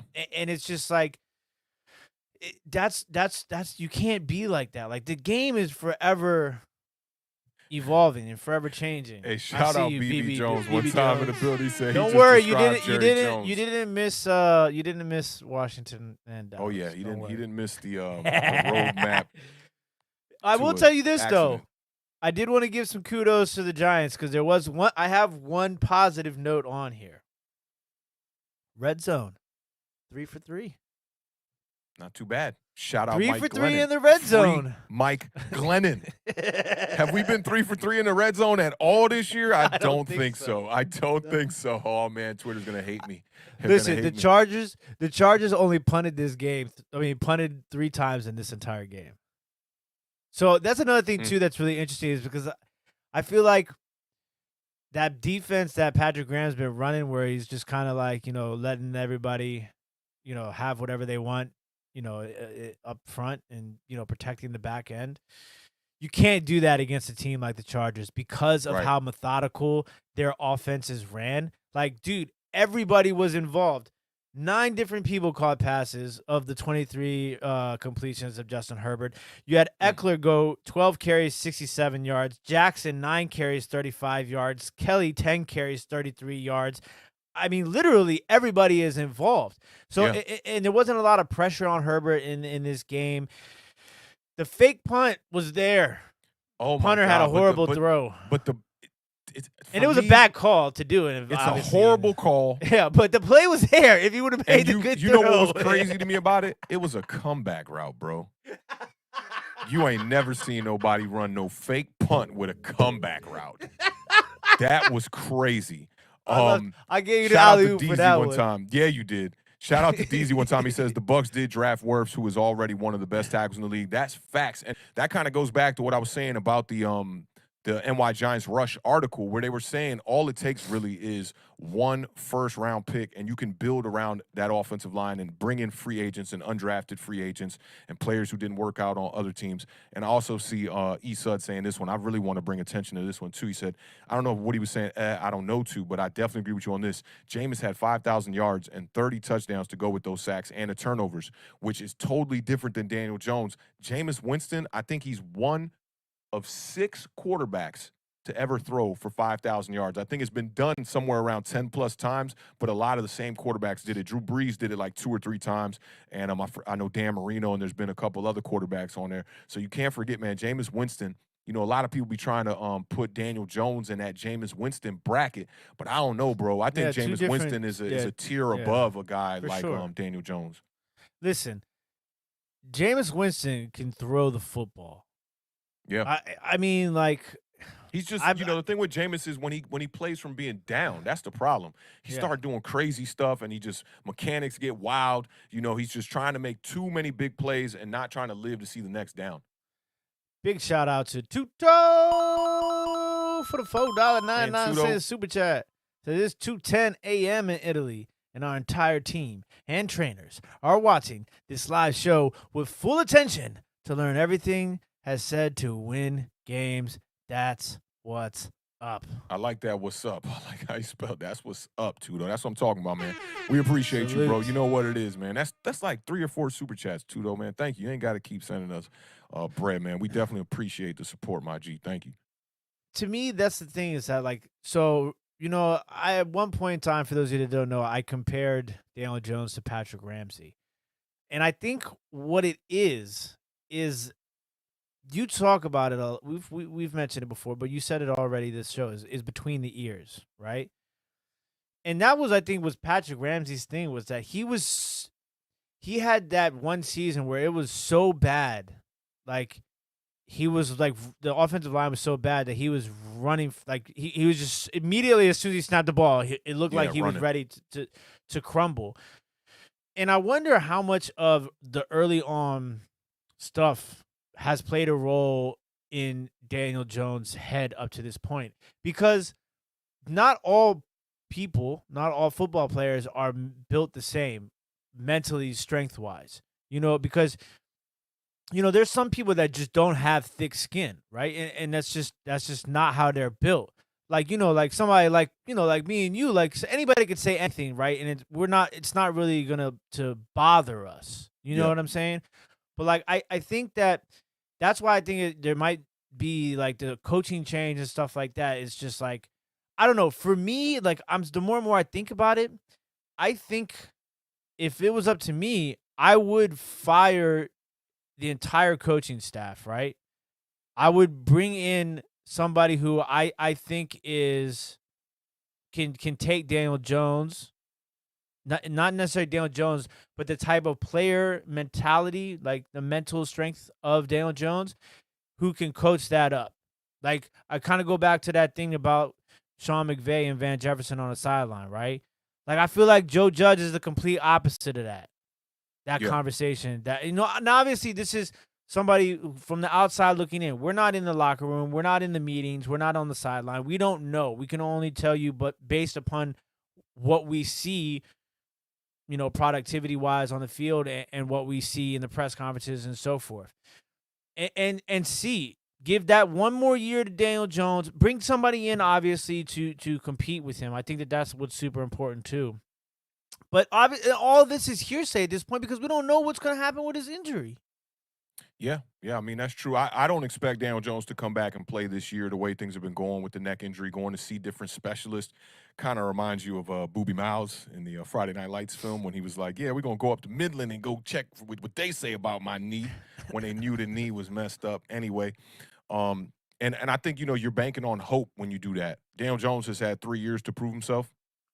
And I think maybe he can be a good quarterback down the line. There's one thing that strikes me about Daniel Jones, and it's when we judge these players in the NFL, we like to, I don't want to say we like to think, but it's like our actions kind of feel like they're adults already when they really aren't.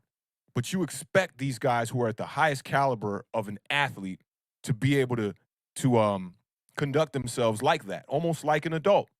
Mm-hmm. And a guy like Daniel Jones, he just doesn't strike me as that. Like sometimes when I see him running and just the way he looks as far as confidence in the body mannerisms, it's not there. He's not playing like a guy. When you see Justin Herbert drop back, plant on that right foot and go, I'm throwing this down the field right before the half and we're going to get points up. It doesn't look the same. It just don't look the same, bro. It's just you see a confidence in that kid that our kid don't have. And maybe you can mold that. And maybe you keep a guy like that on the roster because for me, I don't feel like anybody's going to pay Daniel Jones no real money if the Giants don't take the option. So maybe there's a way to keep him on the roster, like you said, bring in somebody who's going to challenge the job, see what happens. You know, we saw that with Russell Wilson when they brought in Matt Flynn over there for the Seahawks before they drafted Russell Wilson. They get to camp, they see Russell Wilson is miles ahead of this kid. We're going to start him. All right, we paid Matt Flynn $20 million or whatever to come over from Green Bay. We're going to take the L on it. Same thing with like Ezekiel Elliott with the Dallas Cowboys situation. You know, you look at it like, yeah, we paid him this bag, and I talked about this earlier this season. You know, you got Tony Pollard on that rookie deal. So you look at it like, man, we're paying these two running backs the Zeke salary. We'll figure it out when it's time to pay them again or when it's time to pay Tony Pollard that real money. But at the end of the day, man, you got to put the best players on the field, man. Like, I was over here talking with Cobb Pizzle and the rest of them, and Cobb Pizzle was sitting here trying to cop for Nate Solder saying, like, yo, he gives us the best chance to win on this team. And I'm like, bro, you got to stop acting like there's not options, man. These NFL teams are flinging around millions of dollars. There's somebody out there, free agent, practice squad, a bogus trade, whatever it may be, that you could get that plays better football, better right tackle than Nate Solder. I can't keep entertaining that. I'm sorry. I really can't, no pun intended either. I can't keep entertaining that because it's just nonsense to me at the end of the day. And the same thing goes and applies for Daniel Jones. Like, ain't nobody going to pay him that money. So maybe you go out there and you draft a quarterback. If you could get a guy like Malik Willis in the second round, why not? Like, why not? Bring him in and challenge the job. You know what's interesting is that I feel like why do NFL teams not treat every position the same way they treat running back? Money. That's you see how they do running backs now, right? Like, yeah, but you look could at the literally rush for 1,000 yards and be gone the next year. One all day because they've devalued the running back position. They feel like, yo, you can get any guy. There's a ton of running backs out there. And to an extent, I agree with it a little bit because there's a larger pool of running backs than there is a pool of quarterbacks. I mean, you saw Corey Clement go here in this Dallas game and rush for 50 yards. This guy was on a Giants practice squad, got cut, and he can come into an NFL game, rush for 50 yards. You saw Alfred Morris come off the Giants practice squad last season and do damage at certain points in the season. And this guy wasn't in the league for a couple of years here. So for me, I do think that the quarterback situation is you got to play it a little bit different because, one, there's more money on the line, and two, the pool of talent is way less. The top 10 quarterbacks in the NFL, the elite guys, top 5 to top 10, whatever, the fall off is drastic when you start getting around that 15, you know, the middle of the pack quarterbacks, these guys that are, you know, Andy Dalton-ish and stuff like that. You know, I'm trying to think of some other middle of the road quarterbacks. Let me think. I mean, the Daniel Joneses. Let me tell you what's really interesting if you think about this. There is that middle of the road quarterback is almost extinct now. If you look at it, it's either rookies or the top tier guys. Because teams aren't going to waste no time on no middle of the road quarterback. It's just not going to happen. More. You know, I saw a tweet that you had on like the other day. What's the organization that has a quarterback situation that's similar to Daniel Jones? And I didn't even see the rest of the conversation. I just saw the notification of that tweet. And I was in the middle of packing, but I was like trying to think about what would be one. Oh, Jimmy Garoppolo. Jimmy Garoppolo, but I still think Jimmy, but that's close to it. But I immediately went to the last year of Mitchell Trubisky in Chicago. Yeah, that to me is exactly what it feels like. It's because they're like he has a winning record as a starter. He was 29 and 21 as a starter. In Chicago, they had a decent running game over there, but people don't want to take a chance on a guy like Mitchell Trubisky. I really don't get it. I mean, he didn't play fantastic football, but to me, he is the definition of a middle of the road kind of quarterback. I agree with you on that. These other guys are on pretty much rookie deals, man. Yeah, if you go through it like division by division, I mean, I'm looking at it right now. As much as I hate Kirk Cousins is a top of the league quarterback. Yeah, he's not middle of the road. Dude's only thrown he's definitely not middle of the road. He's only thrown for 4 picks and 20 plus touchdowns. I mean, you look at the AFC East right now. Patriots, Bills, Dolphins, Jets. They all got young quarterbacks. 3 of them have a rookie at quarterback right now. Or no, 2 was in his second season. So 2 of them have a rookie. AFC West, Mahomes, Herbert, Bridgewater, who you could call him maybe a middle-of-the-pack quarterback. That's a middle-of-the-road quarterback, yes. Derek Carr, who I think is a little bit above a middle-of-the-pack quarterback. Yeah, he's top 5 in passing statistics in the NFL right now. Right, so that's the West. The AFC North, you got Lamar Jackson, Baker Mayfield, Joe Burrow, and Ben Roethlisberger, who's just, I wouldn't even call him middle-of-the-road. I'd call him an aging quarterback. His days are numbered. And then AFC South, you got Ryan Tannehill. You got Carson Wentz, who's not playing like a middle-of-the-road quarterback right now. Davis Mills and Tyrod Taylor with the Texans, and then Trevor Lawrence with the Jaguars. So, yeah, there really aren't – let's go to the NFC here. Now you got Cowboys, Washington, Eagles in our division, and the Giants. Jalen Hurts, young. Daniel Jones, young. Taylor Heineke, middle of the road because he's not young, so we'll call him middle-of-the-road quarterback. And then Dak Prescott. Then you got the NFC West. You got Kyler Murray, Matthew Stafford, Jimmy Garoppolo, and Russell Wilson. NFC North, you got Kirk Cousins, Aaron Rodgers, whoever the Bears quarterback is. It could be the rookie or it could be Andy Dalton, and Jared Goff. Jared Goff's a middle-of-the-road quarterback at this moment. Literally, it's like 4 total middle-of-the-road quarterbacks. Saints, you could say Jameis Winston is middle-of-the-road. Yeah. Panthers with Cam Newton is an aging quarterback maybe. And Matt Ryan is an aging quarterback as well, and then Tom Brady. That's every quarterback in the league. It's kind of crazy. Yeah, so you're definitely right about that. I mean, they are becoming extinct, and that whole narrative about you can win with average quarterbacks, that right there shows you that that's not really the case because GMs and coaches and teams across the league are either going very young quarterback or proven quarterback. That's it.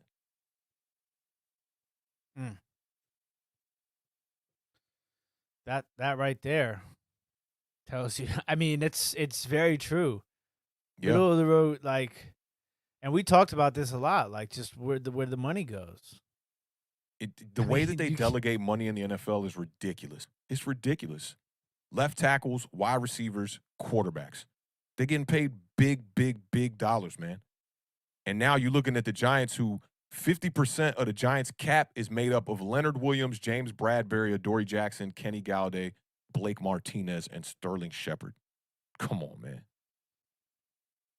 It's tough. It's really tough, man. Tough. So this game was tough.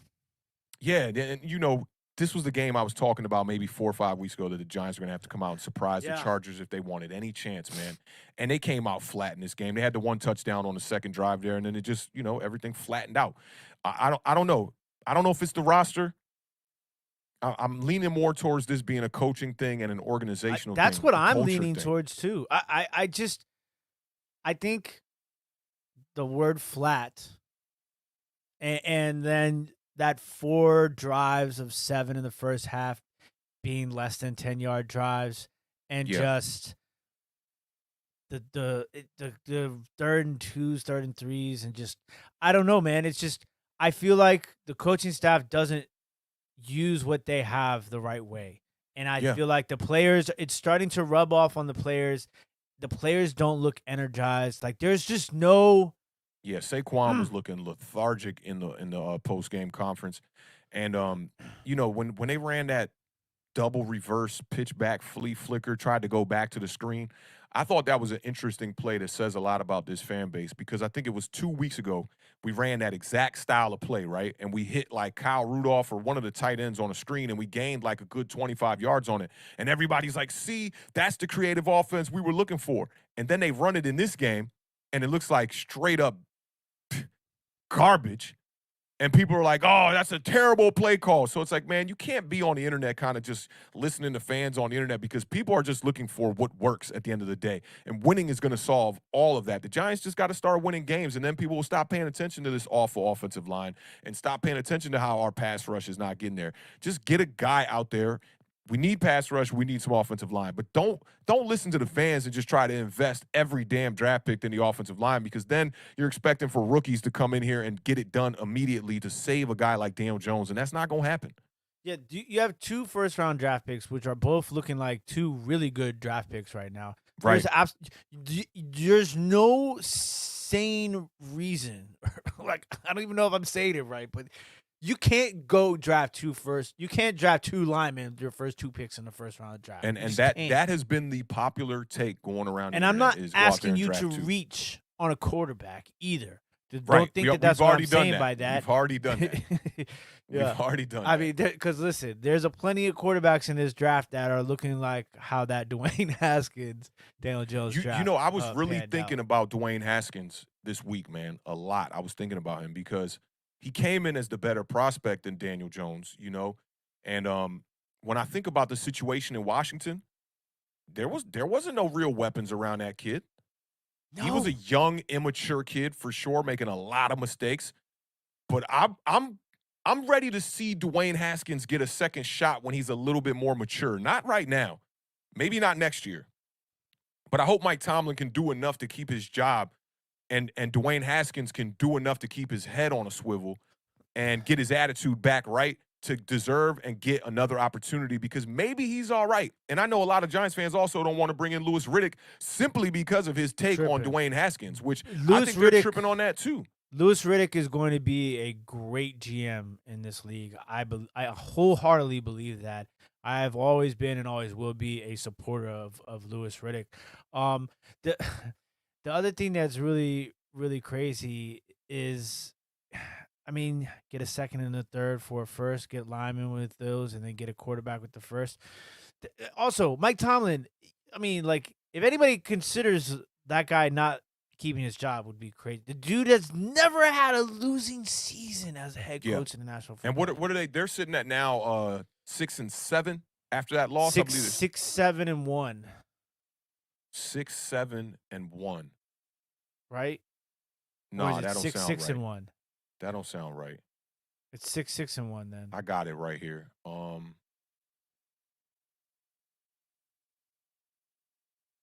6-6-1. Yeah, 6-6-1. So I mean, they're at 500 right now. I mean, but the crazy part is they're at the bottom of that division right now. They're just a half a game back from the Bengals and the Browns. So maybe they can get it together, man. You know, What does no that Juju division look Smith-Schuster. like?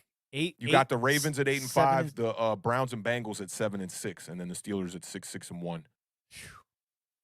That's gonna come down to the wire. That is. I could see the Browns falling off in that whole thing, because the Browns aren't playing fantastic football, but they did get healthy at the right time. So there's no. Is it possible that the Giants go into next season with zero change at all, except for hiring a new offensive coordinator if they don't keep Freddie Kitchens? Man, that is a question that has not been proposed. Like, are we just going to be like David Gettleman? Wow. I mean, we're assuming David Gettleman's gone, right? That's Right. what's going to happen. Okay, so let's say that's official. Nah, you got to make moves. You got to make moves, because you got to Do you create think a some GM money. comes in and just keeps Joe Judge and keeps Patrick Graham and keeps Daniel Jones? I think if Mara has it his way, maybe. Because, you know, it's just like when they hired Dave Gettleman, it came with the stipulation that you got to win with Eli Manning for at least a couple years. So the GM taking that job was under the understanding that I got to do this with Eli Manning, and maybe, just maybe, Mara's under that same impression now with Joe Judge. I mean, he's talking about this guy's his baby Bill and all this stuff. And I think that Daniel Jones is going to get this next season unless the Giants go out there and pull a trigger on the quarterback. But, you know, it's just like going for it on fourth down, right? It's like when your fan base keeps saying, yo, you're too conservative, you need to go for it on fourth down. Every fourth down that comes up from that point, that pressure starts cooking in the coach's head. Should I go for it? Should I go for it? The same thing is going to happen with the GM. Everyone is saying right now that you need to make some drastic changes here in New York. People want changes. Half of the fan base wants a new quarterback.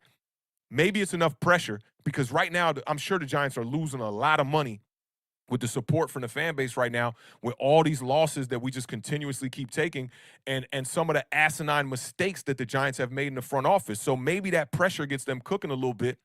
I think a guy like Kenny Galladay is going to be here next year. I think a guy like Kadarius Toney will be here next year. And Saquon Barkley, they got the option. So I think Saquon's going to be here next year. But they got to make some moves. I think the pressure is on them to make some moves. And if they go into 2022 without making some moves, the fan base is going to be super upset. Yeah, listen, and this I have to disagree with this, because I don't think Joe Judge has any input on who. Right now, you don't think? I don't know, because look, No think way. about this. Think about this. Let me tell you why I'm pretty positive he has some kind of input. They talked about us trading away Dalvin Tomlinson or letting him walk. And there was a big argument. Rappaport reported this on Pat McAfee's podcast just a few weeks ago, that he is 1,000% sure that there was a disagreement between Joe Judge and Dave Gettleman in what to do with a guy like Tomlinson. They ended up keeping him past the trade deadline, and then Tomlinson ended up walking. The way that draft room has been looking, I really think that Joe Judge has some say.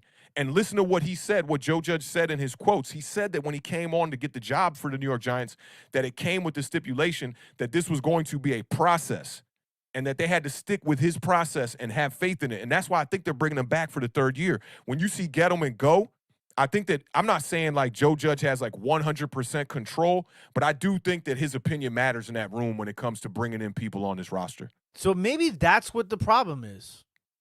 Maybe they're putting too much behind what Joe Judge thinks and what Joe Judge wants, because it's obviously not working. But then what is that? Because look at how many of these moves came from when Joe Judge wasn't even here. Joe Judge didn't go out here and draft Daniel Jones. You know? Yeah. He didn't draft some of these guys on his roster like the Julian Loves and some of these people that have been hanging around, Darius Slayton, Sterling Shepard, Evan Ingram. None of those came from Joe Judge drafts. So really, when I say that statement about him having pull, it's really just in the 2021 draft with pulling Kadarius Toney as a first-round draft pick. That don't seem like a Dave Gettleman move to go out there and get a wide receiver in the first round.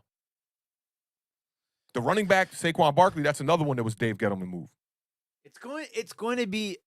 I think it's definitely something that the league, people, and everybody's going to have their eyes on to see how this all plays out, because I mean, we still got 4 weeks left in the season. I would like to think that the way things end this next 4 weeks, no matter how much they say Joe Judge is coming back and Joe Judge is our guy and Daniel Jones this, like, the next 4 weeks are going to say a lot about what's going to happen. Because if you're showing up like this for the next 4 weeks and you don't win another game, which is probably going to happen. It's probably going to happen, man. They might win another game. But at the same time, I think this 4 weeks is just buffer. Who you bringing in? Who you interviewing? What are we going to do? Give them time to think. Like, do we want to fire Joe Judge? Let's look, we're kind of set on firing him. Let's say that. Let's say they're set on firing him, right?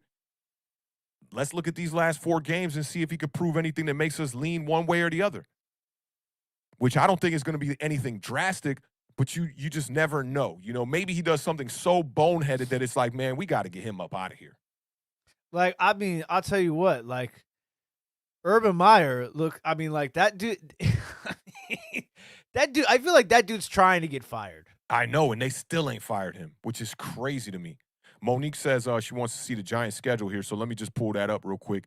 Chicago, you guys will probably get a win in Chicago. Possibly, man. I don't know. You saw how they just played against the Green Bay Packers. I don't see the Giants putting up that many points against the Packers. Possibly. Somebody said we need that one to be a tie so that, it don't affect the draft stock no way or the other. So, really, this is what we got left. We got 4 games. We got the Dallas Cowboys this week, the Philadelphia Eagles the following week, Chicago Bears after that, and then we end the season with the Washington football team. It's not looking good. Those are all losable games. It's so funny when you say that, because typically when you say something like that, it's like, those are all winnable games. I think they're all winnable games as well outside of the Cowboys game. I think the Cowboys can handle the New York Giants, but we did take care of the Philadelphia Eagles. Let's go Giants. Thursday night, 7:00 p.m. Eastern Standard Time. We'll be here talking about how the New York Giants are going to beat the Dallas Cowboys. Something like that.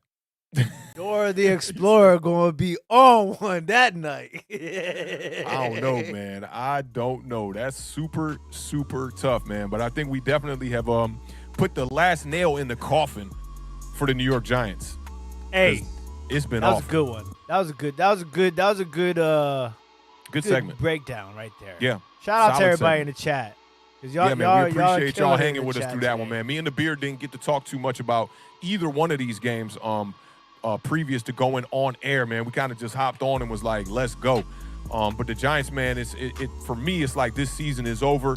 I don't care what they do. I've been watching these games kind of, with no emotion, really with no emotion. I have more emotion when I'm watching the Washington football team play against the Dallas Cowboys or any other rival in the NFC East, including those Philadelphia Eagles, which is going to be coming up this week. I'm definitely looking forward to that game, man. But let's take a little quick commercial break one time, man. Come back, and we'll talk about that Cowboys at Washington game and keep it pushing.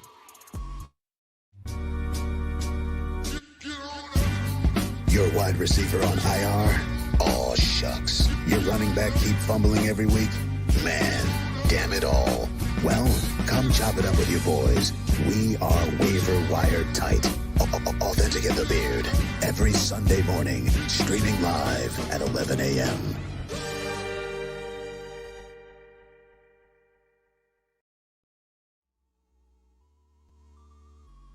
Y'all know what it is, man. The parlay every Sunday morning, 11 a.m. Shout out to the graphics department one time, man. Me and the Beards fantasy team doing fairly well. How did that lineup do last week that we posted? Not good. Not good. Yeah, it's been a struggle with those DraftKings lineups, man. A lot of people. We had some great plays in that lineup, but it was just one of those weeks where the Josh Allen, Tom Brady, that game went a little crazy and completely had an effect on a lot of the lineups. But we did not cash. This was my first week all season long. I didn't cash one lineup in the main slate. That's tough. Pretty brother. sure. I might That's actually. I lied. I think I did cash $21. So I lied because Hey, something happened at the end where I won some money. So. We're going to go over that's that what's lineup good, man. on Can't be Sunday. mad at that. Can't be mad at that. But make sure to check us out on Sunday, man. 11 a.m. Eastern Standard Time for the parlay. Big shout out to Steph Curry. He just broke Ray Allen's all-time record for 3 Madison Square Garden. I'm loving that, man. I do have something I'm going to open up for you guys, though. Oh, yeah, we forgot about that. You got a special package that came in the mail. I think it's something. We're crossing our fingers. It's the right package. It's going to be crazy if it's not what this is. Watch it be like some uranium glass or something crazy. No. Sealed. He got that thing sealed. I see you, bro. I see you. Yeah.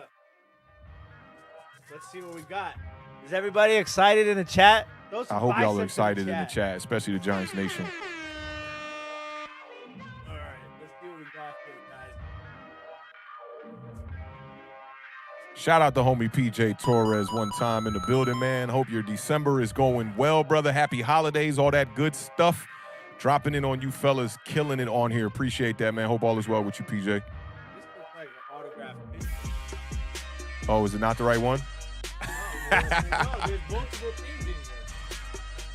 Okay. Yo, I can already tell by the rap it's the right one, right? It is, right? Yeah. What y'all think it is? What y'all think it is, chat? What y'all think it is, fam? Take y'all guesses real quick. Take y'all guesses. It definitely has to do with an NFC East team.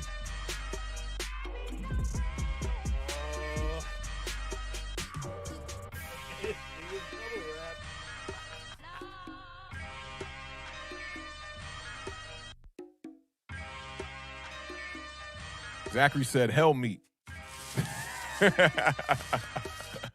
My man. Monique says helmet.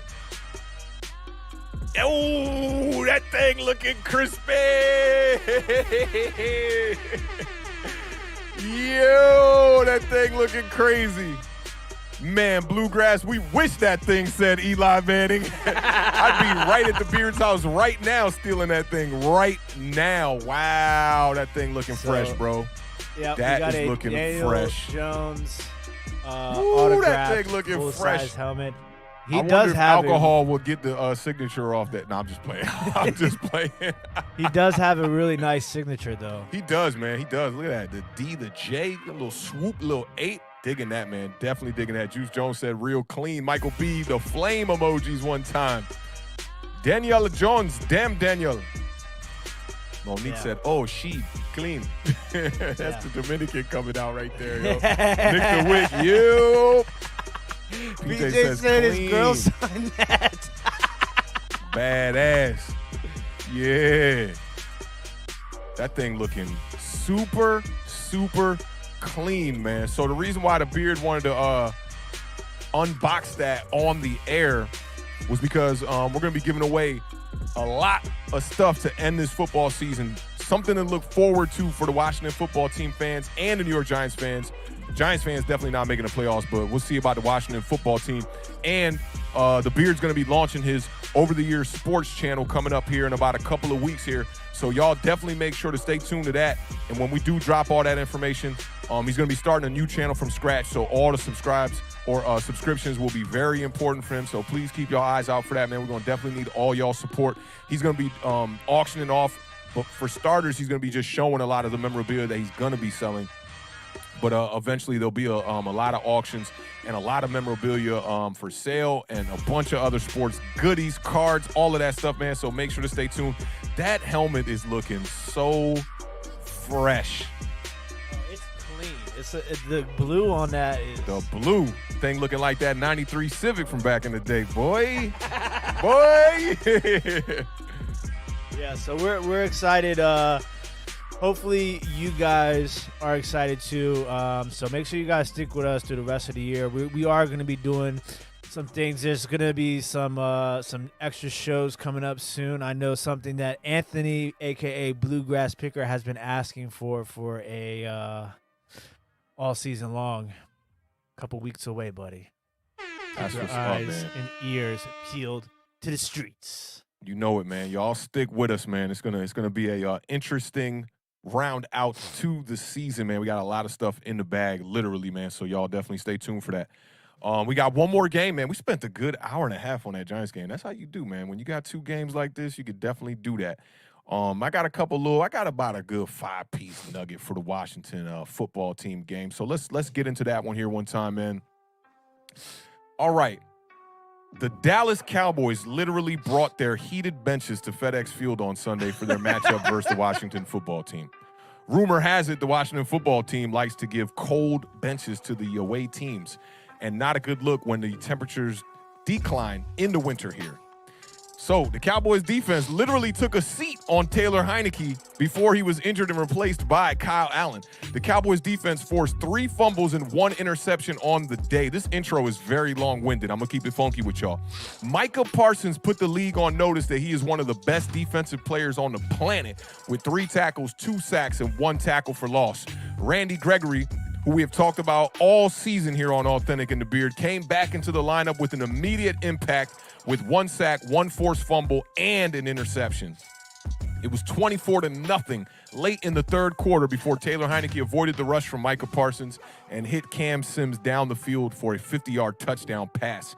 Following a converted 2-point conversion, it seemed Washington was gaining some momentum until Antonio Gibson fumbled after catching a check down from Taylor Heineke, which resulted in a field goal from the Cowboys. After a touchdown and a Dak Prescott pick 6, Washington was down 7 points with 4 minutes left in the game when Kyle Allen fumbled to put a wrap on Washington's chances, and the Cowboys dodged a bullet to win the game 27-20. The Cowboys moved to 9-4 at first place in the NFC East, and the football team fall to 6-7 after winning 4 straight. Now, Mike Florio, shout out to Mike Florio. He's the co-host with Chris Sims, son of Phil Sims, New York Giant legend. He compared Micah Parsons, you like that, right? He compared Micah Parsons to Troy Polamalu. I thought that was an interesting one about how you got to keep your eyes on Troy Polamalu at all times. And if you watch Pat McAfee, he's got a hilarious story about Troy Polamalu blocking or canceling out one of his fake field goals that was going to result in a touchdown. Mike McCarthy said, "We are going to win," and the Cowboys indeed did win. Micah Parsons after the game said, "I think Lawrence Taylor is one of the greatest pass rushers of all time, but I want to be my own man. I want people to say, you pass rush like Micah Parsons." Micah Parsons is too short from Javon Kearse's rookie record of 14 sacks in 1 rookie season. He's got 12 on the year. Micah Parsons is looking like he could be the defensive player of the year and the defensive rookie of the year. I'm going to get a couple little quick statistics and nuggets out the way. Washington passed for only 124 yards on the day. Taylor Heineke looked like me back there at quarterback. He was getting pummeled all day long. He was 11 for 25 for 122 yards and 1 touchdown and 1 interception. At one point in this game, with 8:48 left in the third quarter, Taylor Heineke was 5 of 19 for 36 measly yards. Antonio Gibson struggled all day long. We had to fumble, but he also had 10 rushes for 36 yards. And your boy Terry McLaurin, who I boasted about all parlay in the morning, saying he plays big games. He had 4 targets on the day, 0 receptions. Washington on third down was 3 of 14. I know the Bears going to talk about that because that is a bulletin point on the roadmap. They were 3 of 14, 1 of 2 on fourth down. The Cowboys have now 27 takeaways. That is second to only the Indianapolis Colts. Dak Prescott has been on a bit of a struggle. A lot of people have been questioning if Dak Prescott is struggling and is on a streak of struggling. But Mike McCarthy said that his quarterback is indeed not in a slump right now. The numbers say otherwise. His QBR in this game was 9.9. I want to say Taylor Heineke's was 5. And that would be one of the only reasons why Dak Prescott and the Cowboys came out with a victory.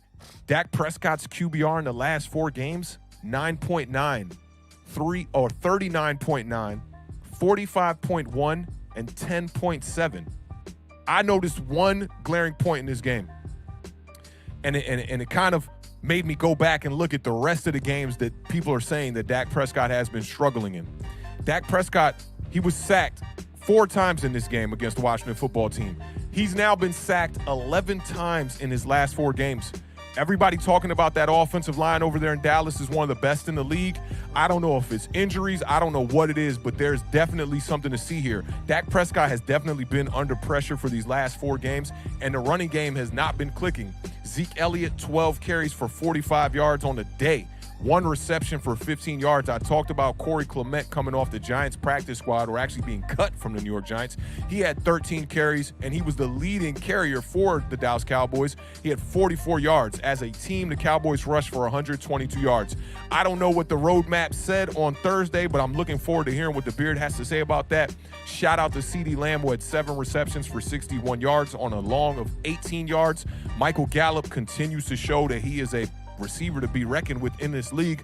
5 receptions for 60 yards. He had that big catch. And Amari Cooper had 5 receptions for 51 yards and 1 touchdown. The Cowboys were 7 of 18 on third down and dominated the time of possession, 34-29 to the Washington football team's 25-31. The Beard, talk to me about how this roadmap failed for the Washington football team.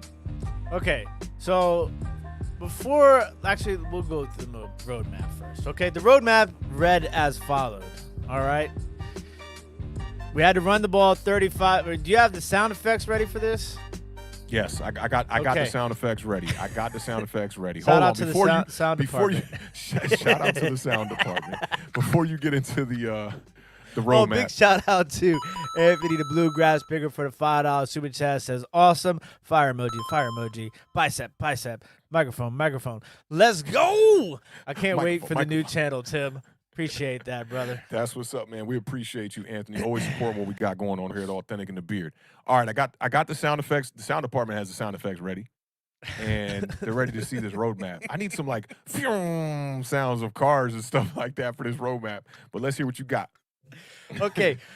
Washington needed to run the ball between 35 and 40 times. They ran the ball 23 times. We were only allowed to allow 0 to 2 sacks. Dallas had 5 sacks in the game. Time of possession, we were supposed to dominate. Dallas had 34 minutes and 29 seconds. We had 25 minutes and 31 seconds.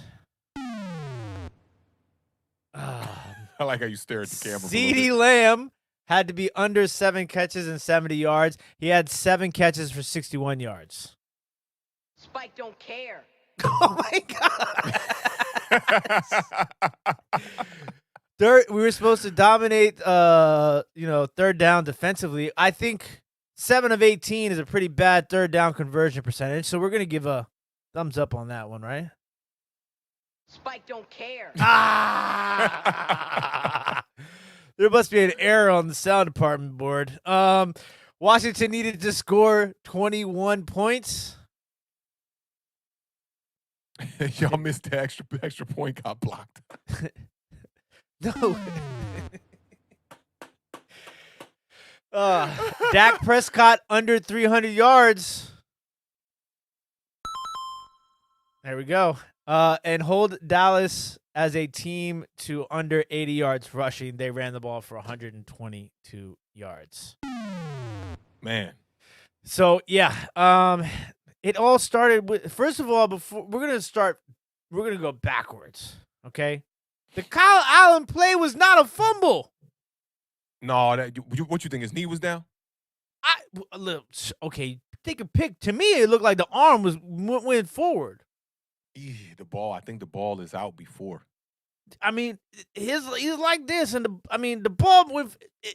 Look, that was not a fumble. That just going. I'm gonna look at it right now. Look at it right now. Look at it right now and see. Look at it right now. Yeah. Antonio Gibson's fumble. I couldn't get a good angle at that one, but I'm assuming that it was a fumble, and it's unfortunate because Antonio Gibson has worked hard to get that back, and I thought it was a mistake on the coaching staff's part to completely remove him from the game again because you need Antonio Gibson. Antonio Gibson has been the reason you are in a position right where you are right now, so you don't bench him for the rest of the game. I mean, shout out to the other running backs who stepped up. You know what I'm saying? Like, I understand you can't fumble the ball, but, like, I mean, sometimes you're going to fumble the ball. But it's just, to me, it was a bad move to take him out for the rest of the game because it's not a good look moving forward, and we're going to have to move forward after this game. What do you think? Fumble? Incomplete pass? I think it was an incomplete pass. That's what I think. Right on the line. On the line, I think. Does the tie go to the quarterback? It should, yes. Let me tell you what's funny about this. Let me see if I can get this to, like, focus on this. Yeah, okay, so. I mean, dude, I don't know if you can see it, right? His eyes are closed. His eyes are closed, bro.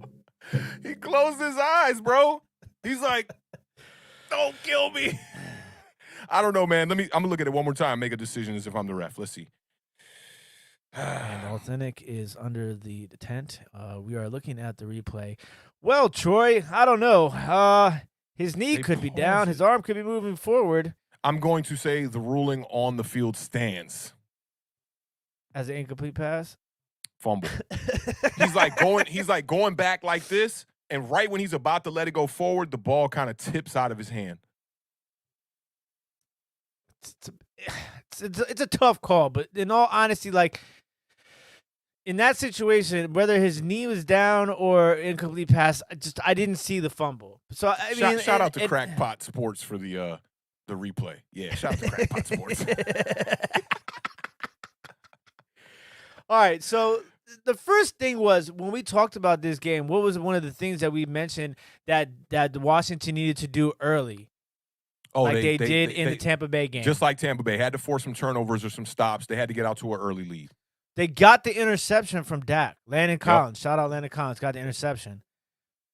They can't capitalize off of that. Before that even happens, the first possession, you could already tell they was going to try and be cute, and it was going to be like, we're not going to run the ball. You know how many times they ran a called running play in the first half?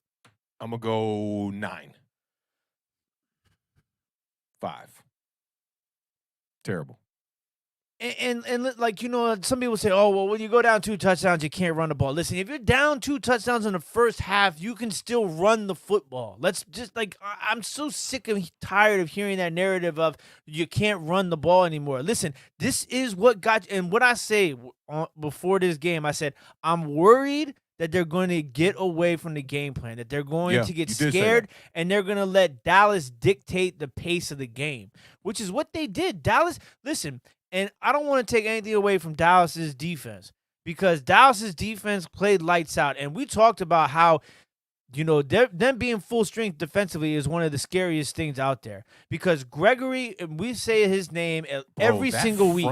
With Gregory, Lawrence, and Michael Parsons rushing. Did you see the one sack? Did you see the one sack that Lawrence had where he literally got him with one hand and threw him to the ground like a rag doll?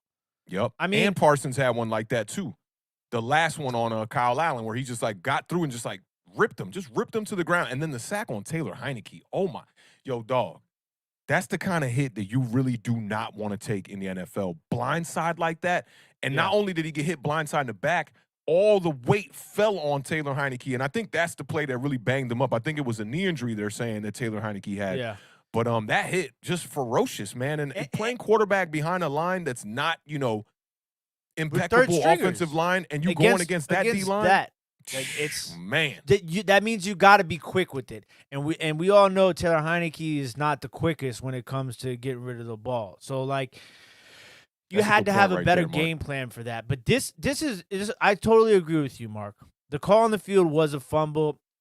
It's difficult to overturn those, and I also think that in the grand scheme of things, I think it's more important that these calls are made turnovers because that means it's automatically reviewed. So it doesn't, for the process of instant replay and review and things of that nature, it makes sense to me to always call something, unless it's obviously not, to call it a turnover, because if you don't call it a turnover and it is a turnover, then you take away the possibility of that defense making a play. So in all reality, the way that it went down was right. I just think that the initial call on the field, it looked more like a pass to me than it did a fumble. But what you're saying right here is totally true. Yeah, because you need that evidence when you call it on the field like that. And it looks like it's about a tie. I mean, it's hard. It's just hard to tell. Yeah. And so, to me, it just out the gate, looked like they were afraid of the run. And so, then you get the interception, okay? And what do? You turn around and throw another interception. First of all, that was it was an amazing play by Gregory. My God. An amazing play by Gregory. Yeah. And like I said, we give props when we get respect when it's due, and we've been talking about Gregory, and I feel like nobody else really has. Everybody wants to talk about Micah Parsons, and don't get me wrong, Micah Parsons is an animal, and he will break the Javon Curse record. But I think that Gregory deserves a lot more credit than people give. They don't say his name enough. Yeah, they don't. And so the big turning point for me, obviously, was you're down 11-0. It's 4th and 3. Punt the damn ball. Okay? Punt the ball. Why? Your defense is good. Your defense is good. The two things that got you here, all these losses before, what were we doing? We were going for it on 4th down. We had Taylor Heineke throwing on his back foot late, high, getting people killed. Terry McLaurin out with concussion protocol right now. He want to throw the ball. It's just they reverted to their old ways in this game. Dallas, you know how many touchdowns Dallas offense scored all game? 1, 2? One touchdown all game. Their offense scored. So it's your defense and your run game got you to this point. Where did the points come from? Let me take a look at this real quick.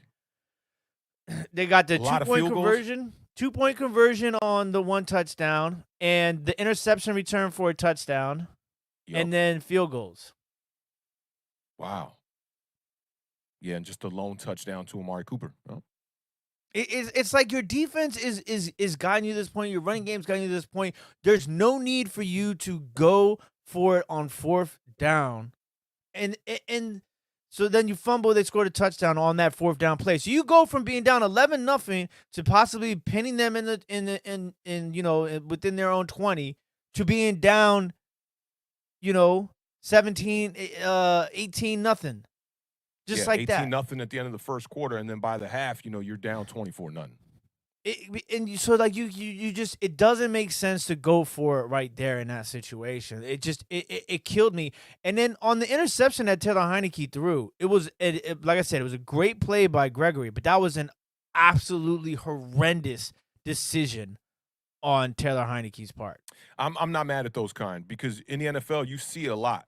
Quarterbacks try to whiz the ball past the defenders that are putting their hands up. That could happen on any throw. Yeah, but he was on the back foot, backpedaling. It just was a sloppy play. You shouldn't have put him in that situation in the first place. It reminds me of the T.J. Watt play from 2020 against the Giants. where you can't account for that. You know, as a quarterback, you see that happen on screen passes all the time where you have to make that throw past the defender like that. And sometimes you see where the screen pass will get tipped up, and that's how defensive linemen are getting interceptions these days. And I hate to say it, and I'm not going to be one of these guys that's like, bench Taylor Heineke, let's go with Kyle Allen the rest of the way. I'm not going to do that. I said that at points during this year, and you guys, everybody knows how I feel about Taylor Heineke. Like, I don't think he's great, but he is our guy. He has willed us to some victories this season. There's no doubt about it, and you got to roll with a guy like that. But there's no denying the fact that you see the difference in the arm talent, which in reality changes the play calling and the ability for different plays to be made when Kyle Allen came in game. Oh, I mean, what was he, like 4 of 8? He completed like 4 completions, man. Yeah, but they were down the field throws. It was. I hear you, but like the argument that Kyle Allen shows this glaring difference. Kyle Allen. Listen, this is not. I'm just saying, like Kyle Allen's like Mark Sanchez. Arm talent wise. That's why I look. Yeah, he can throw the ball farther than Taylor Heineke probably. He could throw it with a little bit, maybe like 10% more velocity. But the thing about the quarterback position with Washington is, look, if I would have told you that the Dallas Cowboys were going to score 27 points, do you see any roadmap where y'all could have won the game? Well, I mean, you have to think about where those points came from. Forget the points. I'm just saying, like, beginning of this game, I'm just like, yo, Dallas is going to score 27. Y'all going to win? You banking on you winning? Right. No. Taylor Heineke, to win with him, you have to play a certain style of game. One, your defense got to show up, and y'all didn't do that. And you got to run the ball. No. Our defense showed up. I don't know, bro. 18 points in the first quarter is your defense showing up? Our defense giving up field goals. Y'all were playing our defense gave up 11 points in the first half and 3 points in the second half. I understand, but I'm just saying they didn't show up. They played bend, don't break. But I mean, like, if you only give up 14 points in a game defensively, is that not? That's like that's best in the league. What do you mean throughout a season? You saying?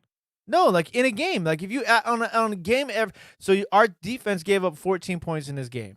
Right. If your defense was averaging, allowing only 14 points a game, you would have the number 1 scoring defense in the National Football League. Well, that's what I'm saying, throughout a season, right? Which that can't happen throughout a season. But now let me just be clear about something in this game. So y'all gave up 13 points. You're saying total on the defense, and the 14. Where did the other two touchdowns come from? The fumble recovery. They only scored 1 touchdown, and it was 4 field goals, right? Yeah. So where did those other points come from? Because y'all only turned the ball over, what was it, twice? 4 turnovers. 4 turnovers in this game. You had the interception from Taylor Heineke, the late fumble from Kyle Allen, I'm not counting. And then you had the fumble from Antonio Gibson. What was the 4th turnover? I'm just trying to add it up and make it all make sense, because you're saying that the defense throughout the whole game only allowed 13 of the 27 points. Well, it might be some more points. The fumble return for a touchdown too? It says y'all had 3 fumbles lost and an interception. I'm just trying to think what the other one was. Okay, so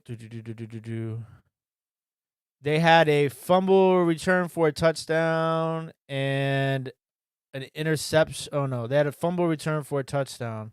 And the Randy Gregory interception, they don't score on. Remember, he got tackled on that. They ended up kicking a field goal on that drive. So they gave up, minus the 7. They gave up 20 points because of all the field goals. Right. So that's what I'm saying. It's just that's not a winning formula.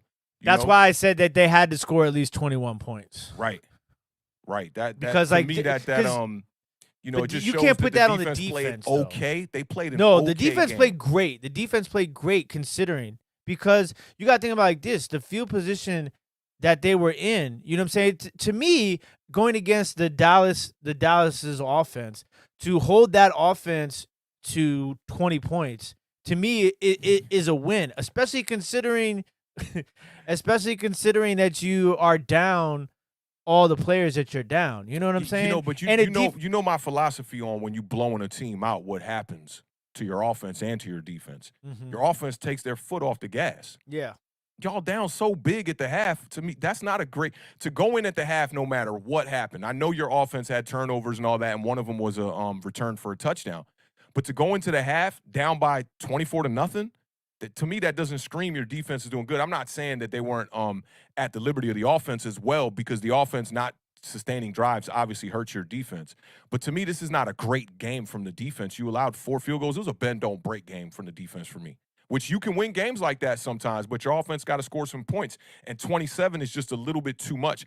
And maybe the pick 6 is that difference in it for sure. Yeah. But at the end of the day, allowing that many points, that's not a great game from your defense. They played a decent game. I give them a decent game, and that's the kind of game the Giants be playing. Bend, don't break, get in the red zone, allow field goals. But 20 points in a game, to allow 20 points in a game is not that bad. But it's not great. That's all I'm saying. But think about this. Great.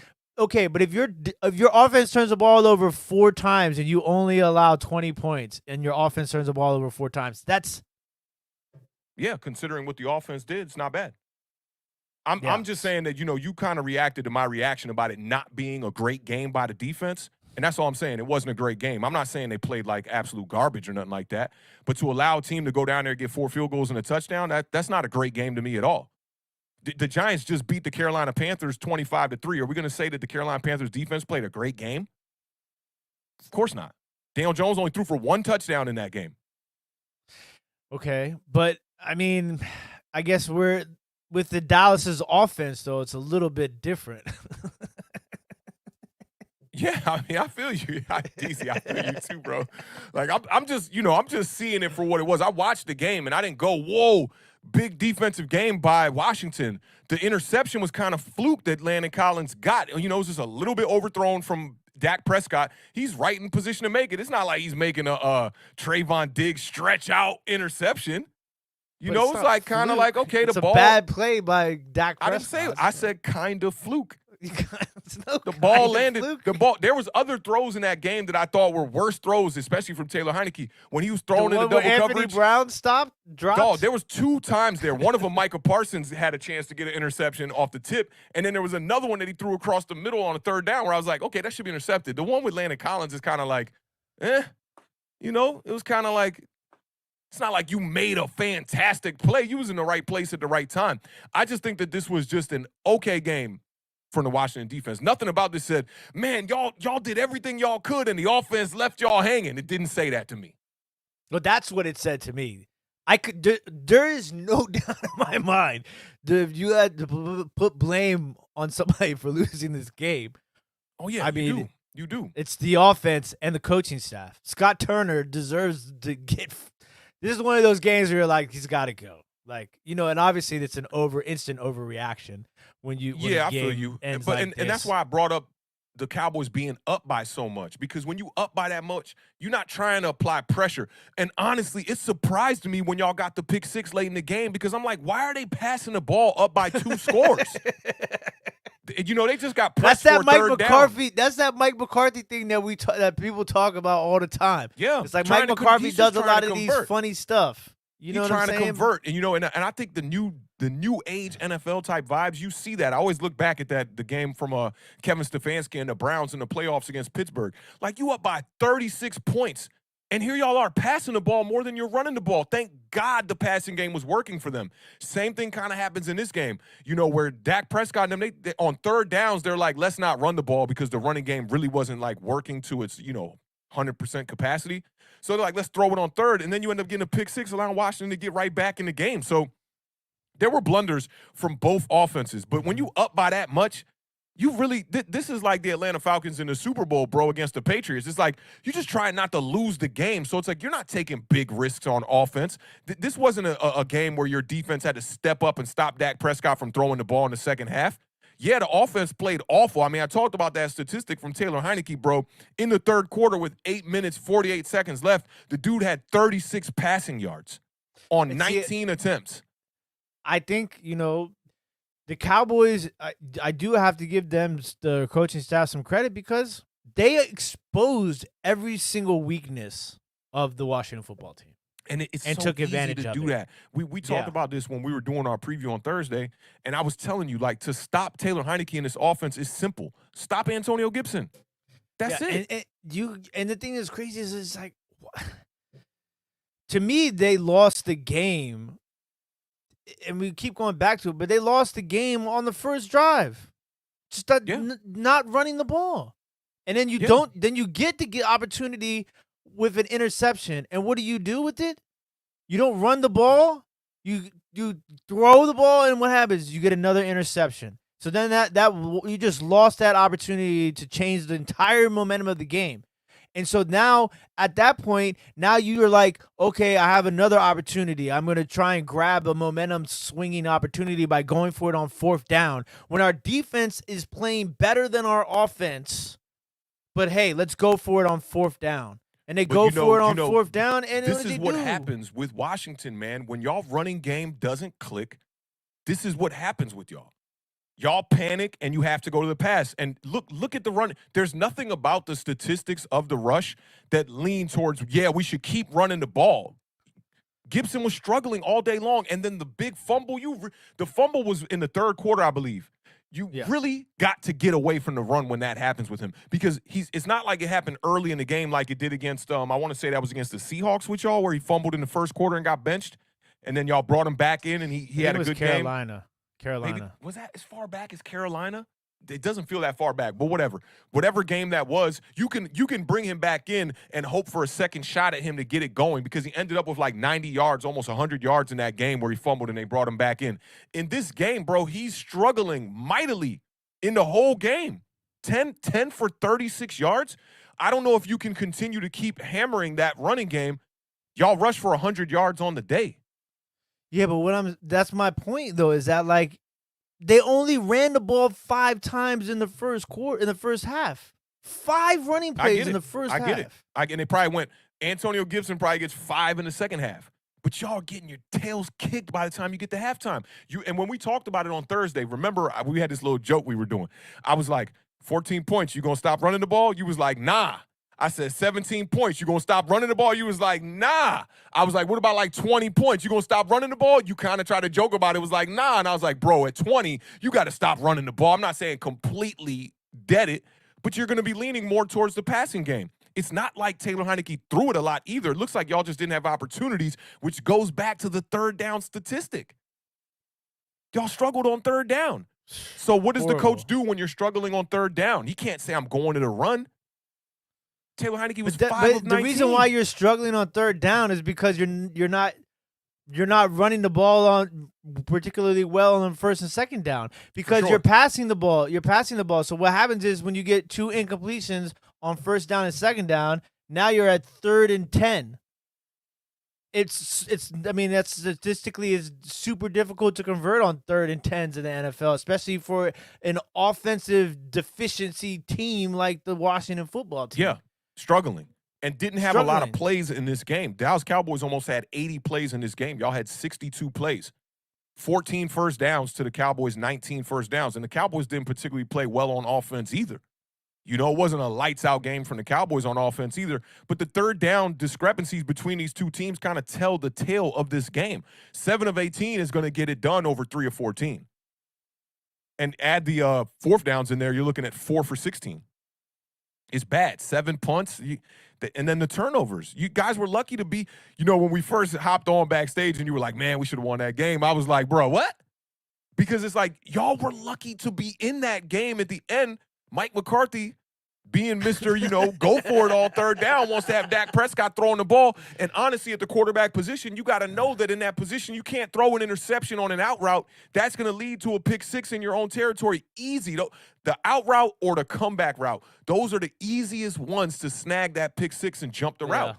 It was a silly play by the Cowboys, and y'all happen to get the pick 6. No time gets taken off the clock in that case, and y'all are right back in the game down by, which should have been 6. Then you get the extra point blocked. This is a great point. No, I won't say that without Thomas. I won't say that, Kevin. I think it's a great point. I totally agree with you. McKissick, yes. Logan Thomas, bro, Come on, man. Go look at his stats the whole year. Look at his stats the whole year, bro. He's been hurt the whole. That's what I'm saying. Go look at the games that he played in. I've been saying this since day one about Ricky Seals-Jones. He's not that big of a fall off from Logan Thomas. And then Logan Thomas came back. They tried to get Logan Thomas involved in the game. He dropped the touchdown in the end zone, and he only had 2 or 3 catches in that game when he came back. Am I wrong? First of all, he didn't drop the touchdown. Did he catch should have it? been a touchdown. His hand, dog, you saw that joint, man. He didn't And catch you it. saw the play. You saw but I mean, like, when you say he dropped the touchdown, it's like He didn't catch it. dropped the touchdown. Okay, so let me, for you know I'm always about the facts over feelings, but I'll do this for you and your feelings over there, okay? He didn't catch the touchdown. So what? I don't know what you want to call it. After the pass was on the money, right? No, absolutely not. Not He even hit him- close to He being hit on him the dead money. in the hands. No, bro. That was not even close to being out on the money. He had to get completely change his field movement, go down to the ground to get it. That wasn't on the money. Dog, you're splitting hairs now. You're splitting hairs now. Logan Thomas, to me, just from what Kevin said, I'll give him it on McKissick. McKissick is a game changer in the passing game coming out of the backfield, and he makes Antonio Gibson that much better. But I'm not riding with the whole Thomas. I'm not riding with the Logan Thomas. So let's just not say let's get rid of it from just Thomas then. Let's say the tight end position. He needs the tight end position to be a big part of him having success offensively in a game with the pass catching running back because of his limitations to throw the ball anywhere else on the field. Just to not argue about it, I'll say sure. But dog, he's a quarterback that is relying upon the running game. It's that simple. Yeah. Y'all don't run And the ball. if the running game doesn't work, then we can't throw the ball. Right. Yeah. I mean, also you don't have the talent at the receiver positions to do that. That's just what it is. You don't have those guys. Who is the possession guy outside of Terry McLaurin? Terry McLaurin is your Swiss Army knife at the wide receiver position. He's your possession receiver, your down the field threat, he's everything. You're not going to be able to win games like that. You need a guy who's the guy for, and I will say this, Adam Humphries has been playing better football as of late. But he's not that guy that's going to do what a guy like CeeDee Lamb does with a short catch across the middle. They need Curtis Samuel to need play. him. Yeah, they do need him that. to play. And you know what's crazy is on the hit, on the Micah Parsons hit, I don't know what the play design was, but I went back and watched it a couple of times. The development of that play was super sloppy. And because the development of the routes took so long, but by the time Curtis Samuel was coming across the middle open, Micah Parsons was just destroying Taylor Heineke. So, I mean, I think I don't want to say that we got lucky on this win streak, but we played perfect football for us. Our game plan played to perfection and executed was what won us these games. If we don't execute the exact perfect game plan, we're going to lose to Philadelphia. I mean, obviously you can't turn the ball over 4 times in a game, but the game, just punt the ball. That's where everything went downhill. Punt the ball. Yeah, you should punt the ball, but y'all were outmatched because even when the Cowboys play a bad game, they could beat y'all up like that. And we saw Michael Parsons on display. We saw him on display, man. Yeah, they're too. The Cowboys defense is too good for our offensive scheming and the depth of the offensive line position as well. So, yeah, and it's crazy that article from NY Giants Rush had y'all in the top 12 offensive lines at week 10, and now things kind of falling apart. Yeah, I mean, we're down to our 3rd string center, I believe, and I can't even keep track anymore. And then obviously, just to this one right here, right? Thomas has made some huge catches to bail out Heineke this year. Man, just look at that catch Seals-Jones made against the Giants, bro. I'm not taking away nothing from Logan Thomas. You know I like Logan Thomas. He's a solid tight end in this league. But I think Washington is one of those teams that is lucky enough to have a backup tight end who is pretty decent. But what has Ricky Seals-Jones done besides the one game? He's made like one catch each game. Like he was sharp out the gates that first game where he came in for Logan Thomas. And then after that, crickets. Yeah, I mean, I think both of them, they both have been pretty, just all right this year. Logan. Yeah, I mean, What nobody's you call it saying had 5 catches for 41 against the Saints, 4 for 58. This is Ricky Seals-Jones. 4 for 58 against the Chiefs, 6 for 51 against the Packers. Those are the 3 highlights. And then he had his touchdown against the Giants, and he also had a touchdown against the Chiefs. So you're looking at 3 games of around 50 yards or more, right? And Logan Thomas, and I'm just going off my eyes, but let's see what Logan Thomas has done on the season. Logan Thomas has 5 for 45. He's played in 5 games this year. 5 for 45 against the Giants. God, y'all just beating up on my Giants. 4 for 42 against the Bills, and 3 for 48 against the Raiders. Those are his top games. And then he had 3 for 30 and 3 for 31. It's not that big of a drop off. That's the only thing I'm saying. It's just not that big of a drop off. I understand what you're saying, but the point I think that Kevin was making that I was agreeing with is that that position, those 2 positions are very key to a quarterback that has limitations. And without either one of those guys out there, it becomes a little bit more difficult for him. I think that's what we were trying to say. Big shout out to Leroy Will Jones for the $4 super chat. Says, Beard, would you like to see Cam Sims get more PT? I mean, I've been screaming for Cam Sims to get more PT for 2 years now. I mean, that was a hell of a catch that he made. Yeah, that was a big Trayvon catch. Diggs. That was a hell of a catch. He had the drop issues last season. I think that's why they kind of sketched out about him. He's also made some really big plays. DeAndre Carter too. DeAndre Carter, he could have made a big play, and he couldn't hold on to that ball deep down the sideline right before. I think it was actually the play right before the Kyle Allen fumble. Right, And it was. that's the thing that's crazy to think about is that like we literally had a chance to tie the game.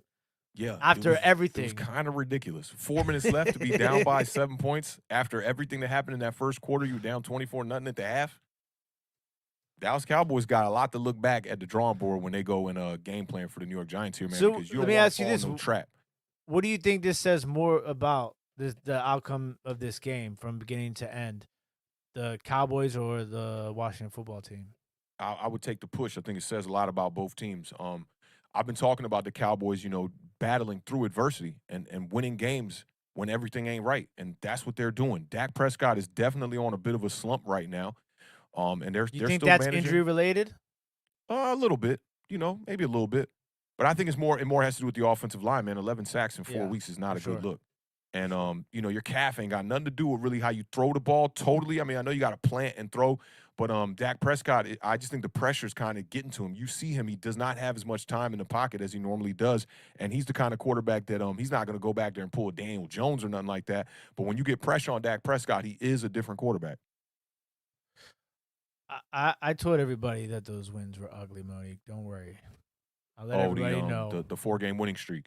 Yeah. Every week I talked about how ugly it was, but a win's a win. I mean, listen, look, all this being said, we're still in Whoa, but the wait, playoffs. but wait. You don't look at the Seattle Seahawks game like y'all got lucky? They played awful, and they were still right there with y'all at the end of that game. It came down to the last. You got to throw have a and, little bit of luck. Every game you get a little bit of luck, right? No, I mean in the close Chargers, games, the Chargers just beat the brakes off the Giants. Was that's why I said. That's why I threw in close games at the end of that. Yeah, that one I think. Russell Wilson and the Seahawks offense was so bad that night. Yeah. To be close in that game, I thought that y'all you came on the show and said y'all got lucky. We both talked about how we got lucky in those games. So I mean, I don't know. I think that particular game was a bit of luck. The game against the Carolina Panthers was a kind of a tough one to judge. I think y'all played a really good game, but Cam Newton played well enough to win, had the opportunity there at the end to really, take the Carolina Panthers over the top, and y'all defense stood up. So I'll say no luck against the Panthers. The Bucks, the 2 interceptions early, that definitely helped, but not luck. I wouldn't call it luck. Just the Seahawks game's the only one I would say was, you got a bit lucky there. Monique, that's why people come to Authentic in the Beard and don't watch ESPN. Yeah. They got Washington gotta if Washington can't run the ball, it's burnt toast and coffee time. It's over. I don't understand. Like, it's it. That's it. It's that simple, guys. Okay? But the question is this: what do you do as the coach, right? This is gonna be a good question. Put you on a hot seat. Okay. What do you do as the coach when the running game ain't working? You just die on it? Die on it. Just die on it. Just keep handing the ball die on it. and just die on it. Yeah, well, listen, okay, when I say that, though, I don't necessarily mean keep running. Don't keep running. I don't mean keep running 21 gut. You know what I'm saying? Yeah. Like, I mean, try something to get them a little bit off balance with the run game, or maybe use the Is luck catching the ball on your helmet in the Super Bowl against a undefeated Patriots team? Maybe. Absolutely. Maybe a little bit. We made up for it Everybody with Mario needs a little bit of Manningham. luck, though. Yeah. But yes, I die on it. I just think that there's a big difference between... Kevin, tell me what you mean about this one, because I don't want to sign off without addressing this one. Tell me what you mean about praising Seattle. How you gonna praise Seattle and trash Washington for doing the same thing? What are you talking about that I'm praising from Seattle? Die on the run. Oh, you see, now this is the game plan. This is it. Yeah, this is what that's where I was getting to. That Is that ain't like what you was getting at. that 100% was what I was getting to. It's because, and that just goes back to McKissick too. Because like, if you can't run the ball all the time, you're gonna have to. How many teams do this and do it successfully? Like with people, I'm not, Alvin Kamara. That's what the Saints want to do. They want to run the ball all the time, but they can't. So they find ways to get him the ball. And people, it's like almost everybody forgets. Antonio Gibson was a wide receiver. He can catch the ball too. Okay, you could throw him the ball too. Yeah, but you got that liability. You remember when he fumbled, he was catching the ball. He said, "Yeah." Just run the damn ball and punt the ball, Ron. That's all I'm telling you, buddy. Run and punt. Run. I still want to know, Kevin, like how I was trashing the Washington football team for doing the same thing Seattle was doing. I want to know where that came from. I'm curious about that. But I do agree with this statement on the screen from Kevin. This is very important. Short passing game. Buffalo Bills do this all day long. The best West Coast offenses, that's what they do. If the running game's not working, they go right to that, Okay, so Kevin says you called us lucky to beat Seattle, but you brush off Washington coming back against Dallas. Was Dallas not lucky too? Damn right Dallas got lucky. Dak Prescott throws a pick six with 4 minutes left in the game to cut the score to a 1-touchdown lead. Damn right Dallas got lucky. Yeah, they definitely got lucky. But I think that they're battling a lot going with that team right now. Zeke Elliott is definitely dealing with an injury. And if you look at Dak Prescott's entire career, he is best when Zeke Elliott is best. When Zeke Elliott struggles, Dak Prescott struggles. He's kind of a quarterback who I would put a tier above a guy like Taylor Heineke. And let me say maybe 2 tiers, just so people don't take this out of context. But Dak Prescott needs the running game as well. We thought in the beginning of the season maybe this was the Dallas Cowboys offense that could beat you in a multitude of ways, but we found that out throughout the season that that's not the case. The Dallas Cowboys are best when Zeke Elliott or Tony Pollard is running the ball great. It's the same story here, and they definitely got lucky. But they did enough. They went up 24-0 in the first half. It's not like Washington was up 24-0.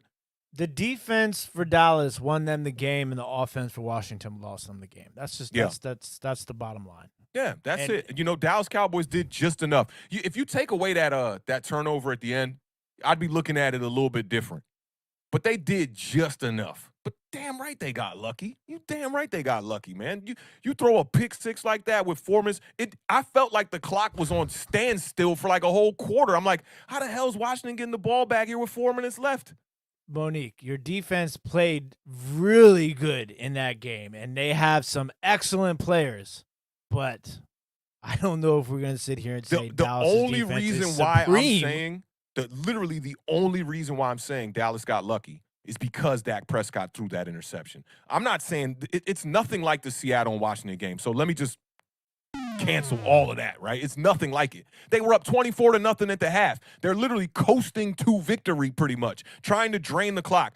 Dak Prescott got lucky when he threw that interception for a pick six, and then Washington came back and got the ball that Washington did not score on that final drive. It literally came down to your boy missing his throw from about 4 inches, where Washington would have scored the touchdown to tie that game up. And who knows, maybe they go for a 2-point conversion on some Riverboat Ron stuff and walk away with a victory. Let's not get it twisted, y'all. Let's just not get it twisted. It's 2 totally different games.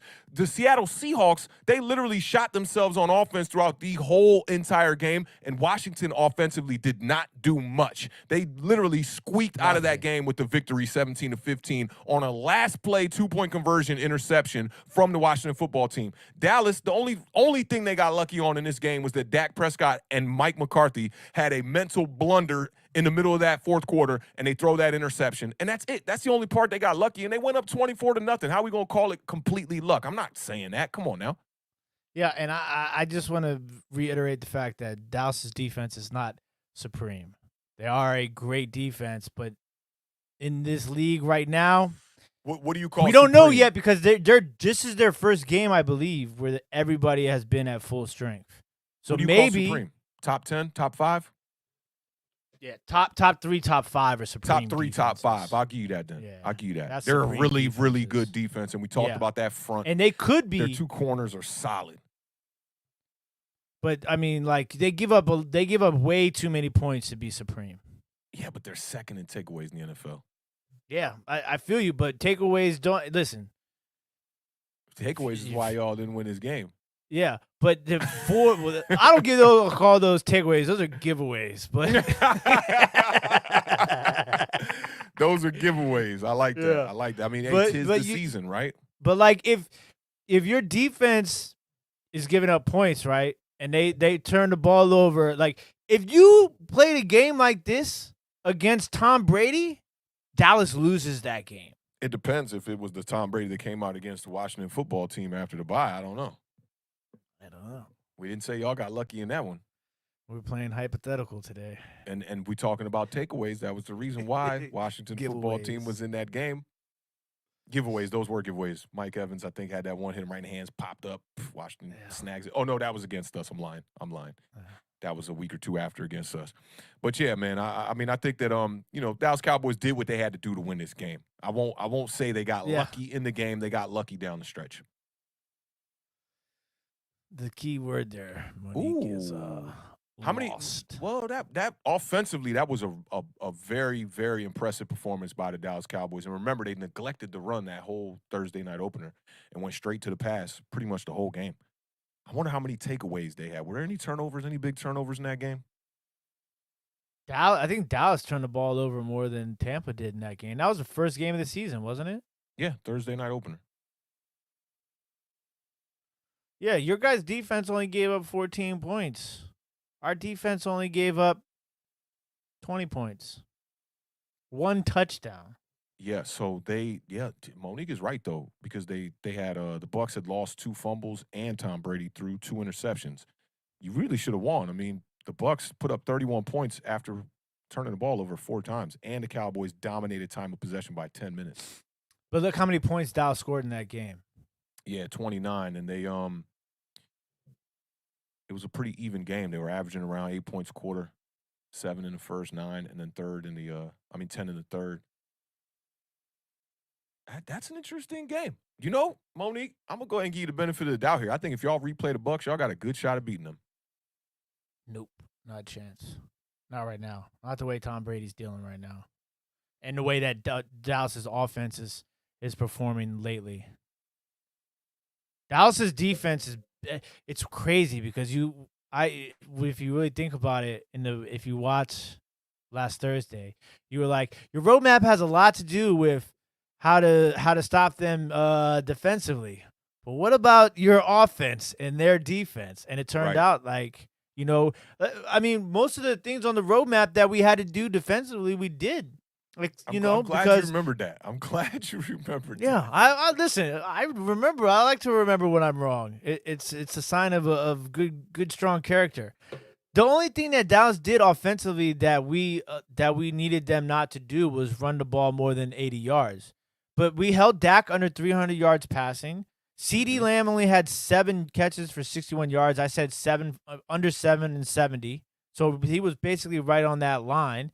And then third down, they were 7 of 18 for third down. That's a win defensively. If you tell me that my defense, I mean, obviously 7 is a high number of converted third downs, but percentage-wise, 7 of 18. I mean, I'd take 7 of 18 conversion percentage from my defense on third downs. I wonder what the best third down defense is in the league, and what percentage they're allowing teams to convert at. Because you're definitely looking at under 50% there with the 7 of 18. That's like 20. That's like 21%. It's probably like 22, 23%, right? 7 of 18. Is it? Nah, it's not that low, is it? Yeah. No, it's not. It's not 20, because if it was 25%, it would go into it 4 times, bro. It'd be 7. It'd be 7 of It'd be 21. 7 of 28. No, right? 7 of 28. Yes. Yeah, 7 of 28. So it's 7 like of 28 30 would be 25%. So it's like 30. So it's like 33%, right? 35%. I'm no mathematician here, but yeah. So I mean, Big 7 of 18 is not. It's not terrible. Big Deezy came in and said, "Somebody said Tampa Bay Bucks." I'm in the mix. Bucks line is supreme. Bucks O line is supreme. We ain't worried about Dallas. I wouldn't be worried about Dallas if I was the Bucks either. But you don't want to slip up and let them catch you slipping, because I think the Cowboys at their top game, they could definitely hang with the Bucks for sure. You getting way ahead of yourself right now. We win this week and Eagles win. Cowboys clinch NFC East. Okay, I mean that's not getting ahead of yourself just yet. We wouldn't see Bucks until NFC Championship. Rest Zeke after this week, healthy for the playoffs. What is getting ahead of yourself? Wouldn't see the Bucks till the until championship? NFC Championship. Yeah, the Bucks are going to win their division, and the Cowboys are going to win their division. So the Bucks are going to be going to play in the NFC Championship. You're not going to worry about any of the other teams that you have to play in the playoffs. Well, I mean, she's just saying if they do see the Bucks, it's going to be in a championship game. If they win the NFC East. Yeah, I mean, otherwise everything we're saying don't matter. Exactly.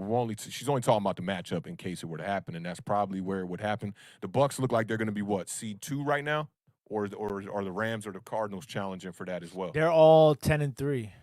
All of them are 10-3. Yeah, so I mean that could move around a little bit. I mean, I think the Cowboys got a good chance. Dallas is number 1 in against the Bucks. third down defense at 30%. They're at 30%. Yeah. What about offenses? Because we're kind of talking about an offense number. You want to try to find out if 7 for 18, where that lies in the NFL. You know what I'm saying? Not defensively. But the best third down defense in the NFL is allowing a conversion rate of 30%. Yeah. It's pretty damn good. Them Bucks better watch out, bro. So 7 of 18 is 38%. Yeah. So that means we're allowed. I could do third down defense for you. Third down conversions per game.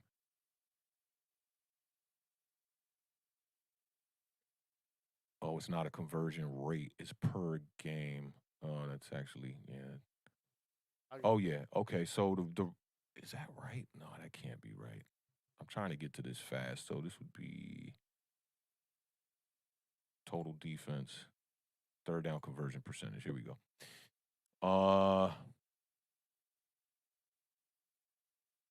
Kansas City's number 1 at 52%, right? Yup, that's exactly what it is. Kansas City at 52%. So at 38%, that's not that bad. What's the bottom? What's the bottom is the question, too. The bottom is the Detroit. Yeah, so no, you at 38%, you'd be sitting at around 19th in the league. 17th. Denver Broncos are 17th in the league right now at 39%. Washington football team is at 38.8% at number 18.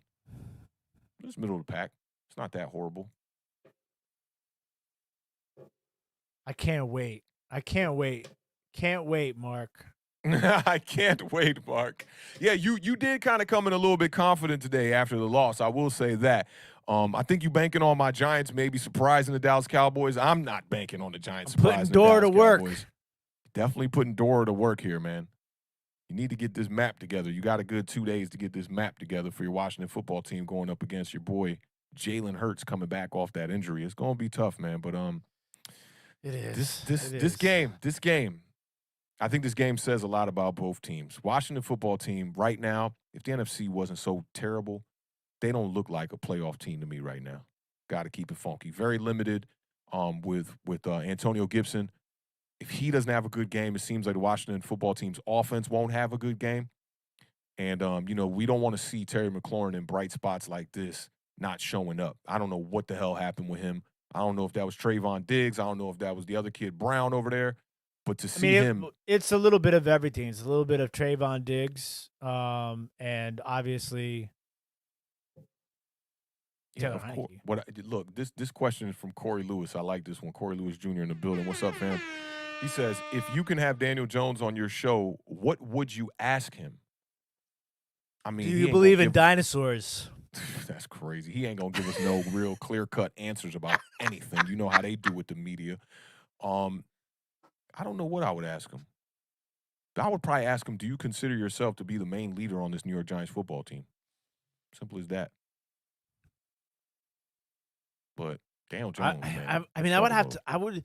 I would want to ask him something that is a tough question, but give him an opportunity to answer it without throwing anybody under the bus about the offensive game planning. Yeah. Like, what do you think? It's so easy. Like, it depends on if you had, like a real heartfelt response. You know what I'm saying? Yeah. Man, like, so the Bucs are challenging for the number 1 spot in the NFC right now. They're all of them at 10-3. Packers and the Cardinals. And then you still got the Rams, man. 4 games left. They're sitting at 9-4 right there. Right there. You like that Joe Judge pun right there? Right. And let's not forget about the Cowboys, bro. 9-4. Let's pull up the Cowboys schedule before we sign off here one time. And appreciate the question too, Corey Lewis. Appreciate you pulling up, my G. So right there, they've got, I'm using right there a whole lot. New York Giants, Washington football team, Arizona Cardinals, and the Philadelphia Eagles. Dare I say they could go 4-0? It's possible. Cardinals going to be a very tough game, but you see that the Rams took care of the Cardinals last night on Monday Night Football. The Rams are built very similar to the Dallas Cowboys. Good defense, a lot of weapons on offense, got a good running game. Shout out to Sony Michel. He was running tough last night too, man. I think he set up a lot for that passing game for the Rams. But that could be 4 wins, man. And I remember Monique was saying she had the Cowboys getting to 12 wins. Now they're at 9. If I had to bank on it, I'd say the Cowboys go 3-1 here down this stretch. I had Washington going 10-7, so that means we got to win out. Yeah. And if y'all want to see, I think I had Dallas going 9-8 from the beginning of the season. It's got Dallas at 9-8, Washington 10-7, Giants at 7-10, and the Eagles at 5-12. We about to miss on every one of those. My 6-11 is still alive for y'all. Y'all got to lose out. My 10-7 is still alive. My 9-8 is still alive. Yeah, 9-8 is still alive. 10-7 still alive. This 7 ain't looking too good for the Giants. And this 5 for the Eagles, we already passed that. So we both lost on the Eagles. The Eagles might be the biggest surprise out of the NFC East the whole year. Absolutely, hands down. Unless you want to say the Giants being terrible, maybe that too. But that's how we had it. You know, we don't fake the funk over here at Awthentik in the Beard. We're gonna keep it funky with y'all. We try to keep this on deck here, so y'all know how we projected the season to go for every team in the NFC East. You know what's really funny about this is it still has the Redskin logo next to Washington. Oh, that's what's up. Old school vibes Vintage. Right there. Mm-hmm. Vintage. Shout out to graphics department one time in the building. Y'all know what it is. Yes, sir. Yes, All right, sir. man. Well, I think we can put a wrap on this one. That was a packed show with a lot of New York Giants information, a lot of Washington football team. Don't get it confused with that logo you see on the screen. Shout out to graphics department one time. Shout out everybody in the building one time. Let's get some biceps in the chat before we get up out of here, man. Y'all know the schedule. We're going to see y'all on Thursday for our preview show that we'll be doing. No more bye weeks. Oh, yeah. The last buys were here with the, was it the Colts and the Philadelphia Eagles, I believe it was, that were on buys this past week. And we got the Giants taking on the Dallas Cowboys. I want to say that's a home game. I'm not 100% sure. I think that's a home game for the Giants. And Washington football team taking on the Philadelphia Eagles. This should be a very easy preview show. We got 2 games, and then we got the Thursday night football game. I haven't looked into who's playing on Thursday night this week, but should be fun, man. Any last words before we get up out of here, Beard? No, man, just shout out to everybody for holding us down in the chat. As always, we appreciate all the love, all the support from everybody on Facebook, YouTube, Twitch, and Twitter. Wouldn't Big rather facts. be with anybody else in the world than Awthentik and the Awthentik and the Beard. I'm glad your vibes, pre-show about 3 hours ago, it was super high vibes. I'm always here to bring you back down to earth, bro. You know what I'm saying, man. I'm still high vibes, man. I'm ready to rock and roll, baby. I like that. You tried to pick yourself back up right there. I saw that. The voice took a turn, up. I'm still here. Man. Washington football team 10-7. 10-7. I said it right. That's why I said bring I those like up. you guys Graphics to be in the department. basement with us. I like it. I know you do. I know. Of course. You do. Trust Misery me, I loves can company. hear it. I will never, ever, ever deny that. Look, I love it, man. Listen, I tell you what, I am really excited though for this final stretch because we got some things coming down the pipeline here that we're gonna be super excited for. Maybe we do like a simulcast here. What time is the Giants Cowboys game at? Let me see this one real quick. Let's take a look before we sign off at the NFL games coming up this week, week 15. The season has been flying by, bro. Yeah, we do have Saturday games this week as well, Edward. Oh, yeah, that's going to be fun. So, the Washington football team takes on the Philadelphia Eagles in a 1 o'clock matchup. The New York Giants take on the Dallas Cowboys in a 1 o'clock matchup. You guys might get some extra content this week. Y'all might get a stream. I think it's Kevin who's been asking for some play-by-play for the whole Anthony year. Bluegrass Picker. Anthony's been asking for play-by-play for the whole year. We might do a little simulcast here. We're going to see what we can get popping here, man. But y'all definitely keep kicking it with us here, man. Y'all know what it is. Nobody is a fan. Everybody is fam here at Awthentik and the Beard. Keep raising that bar. Keep living those dreams. We will catch y'all on Thursday. Y'all be good, man. Peace.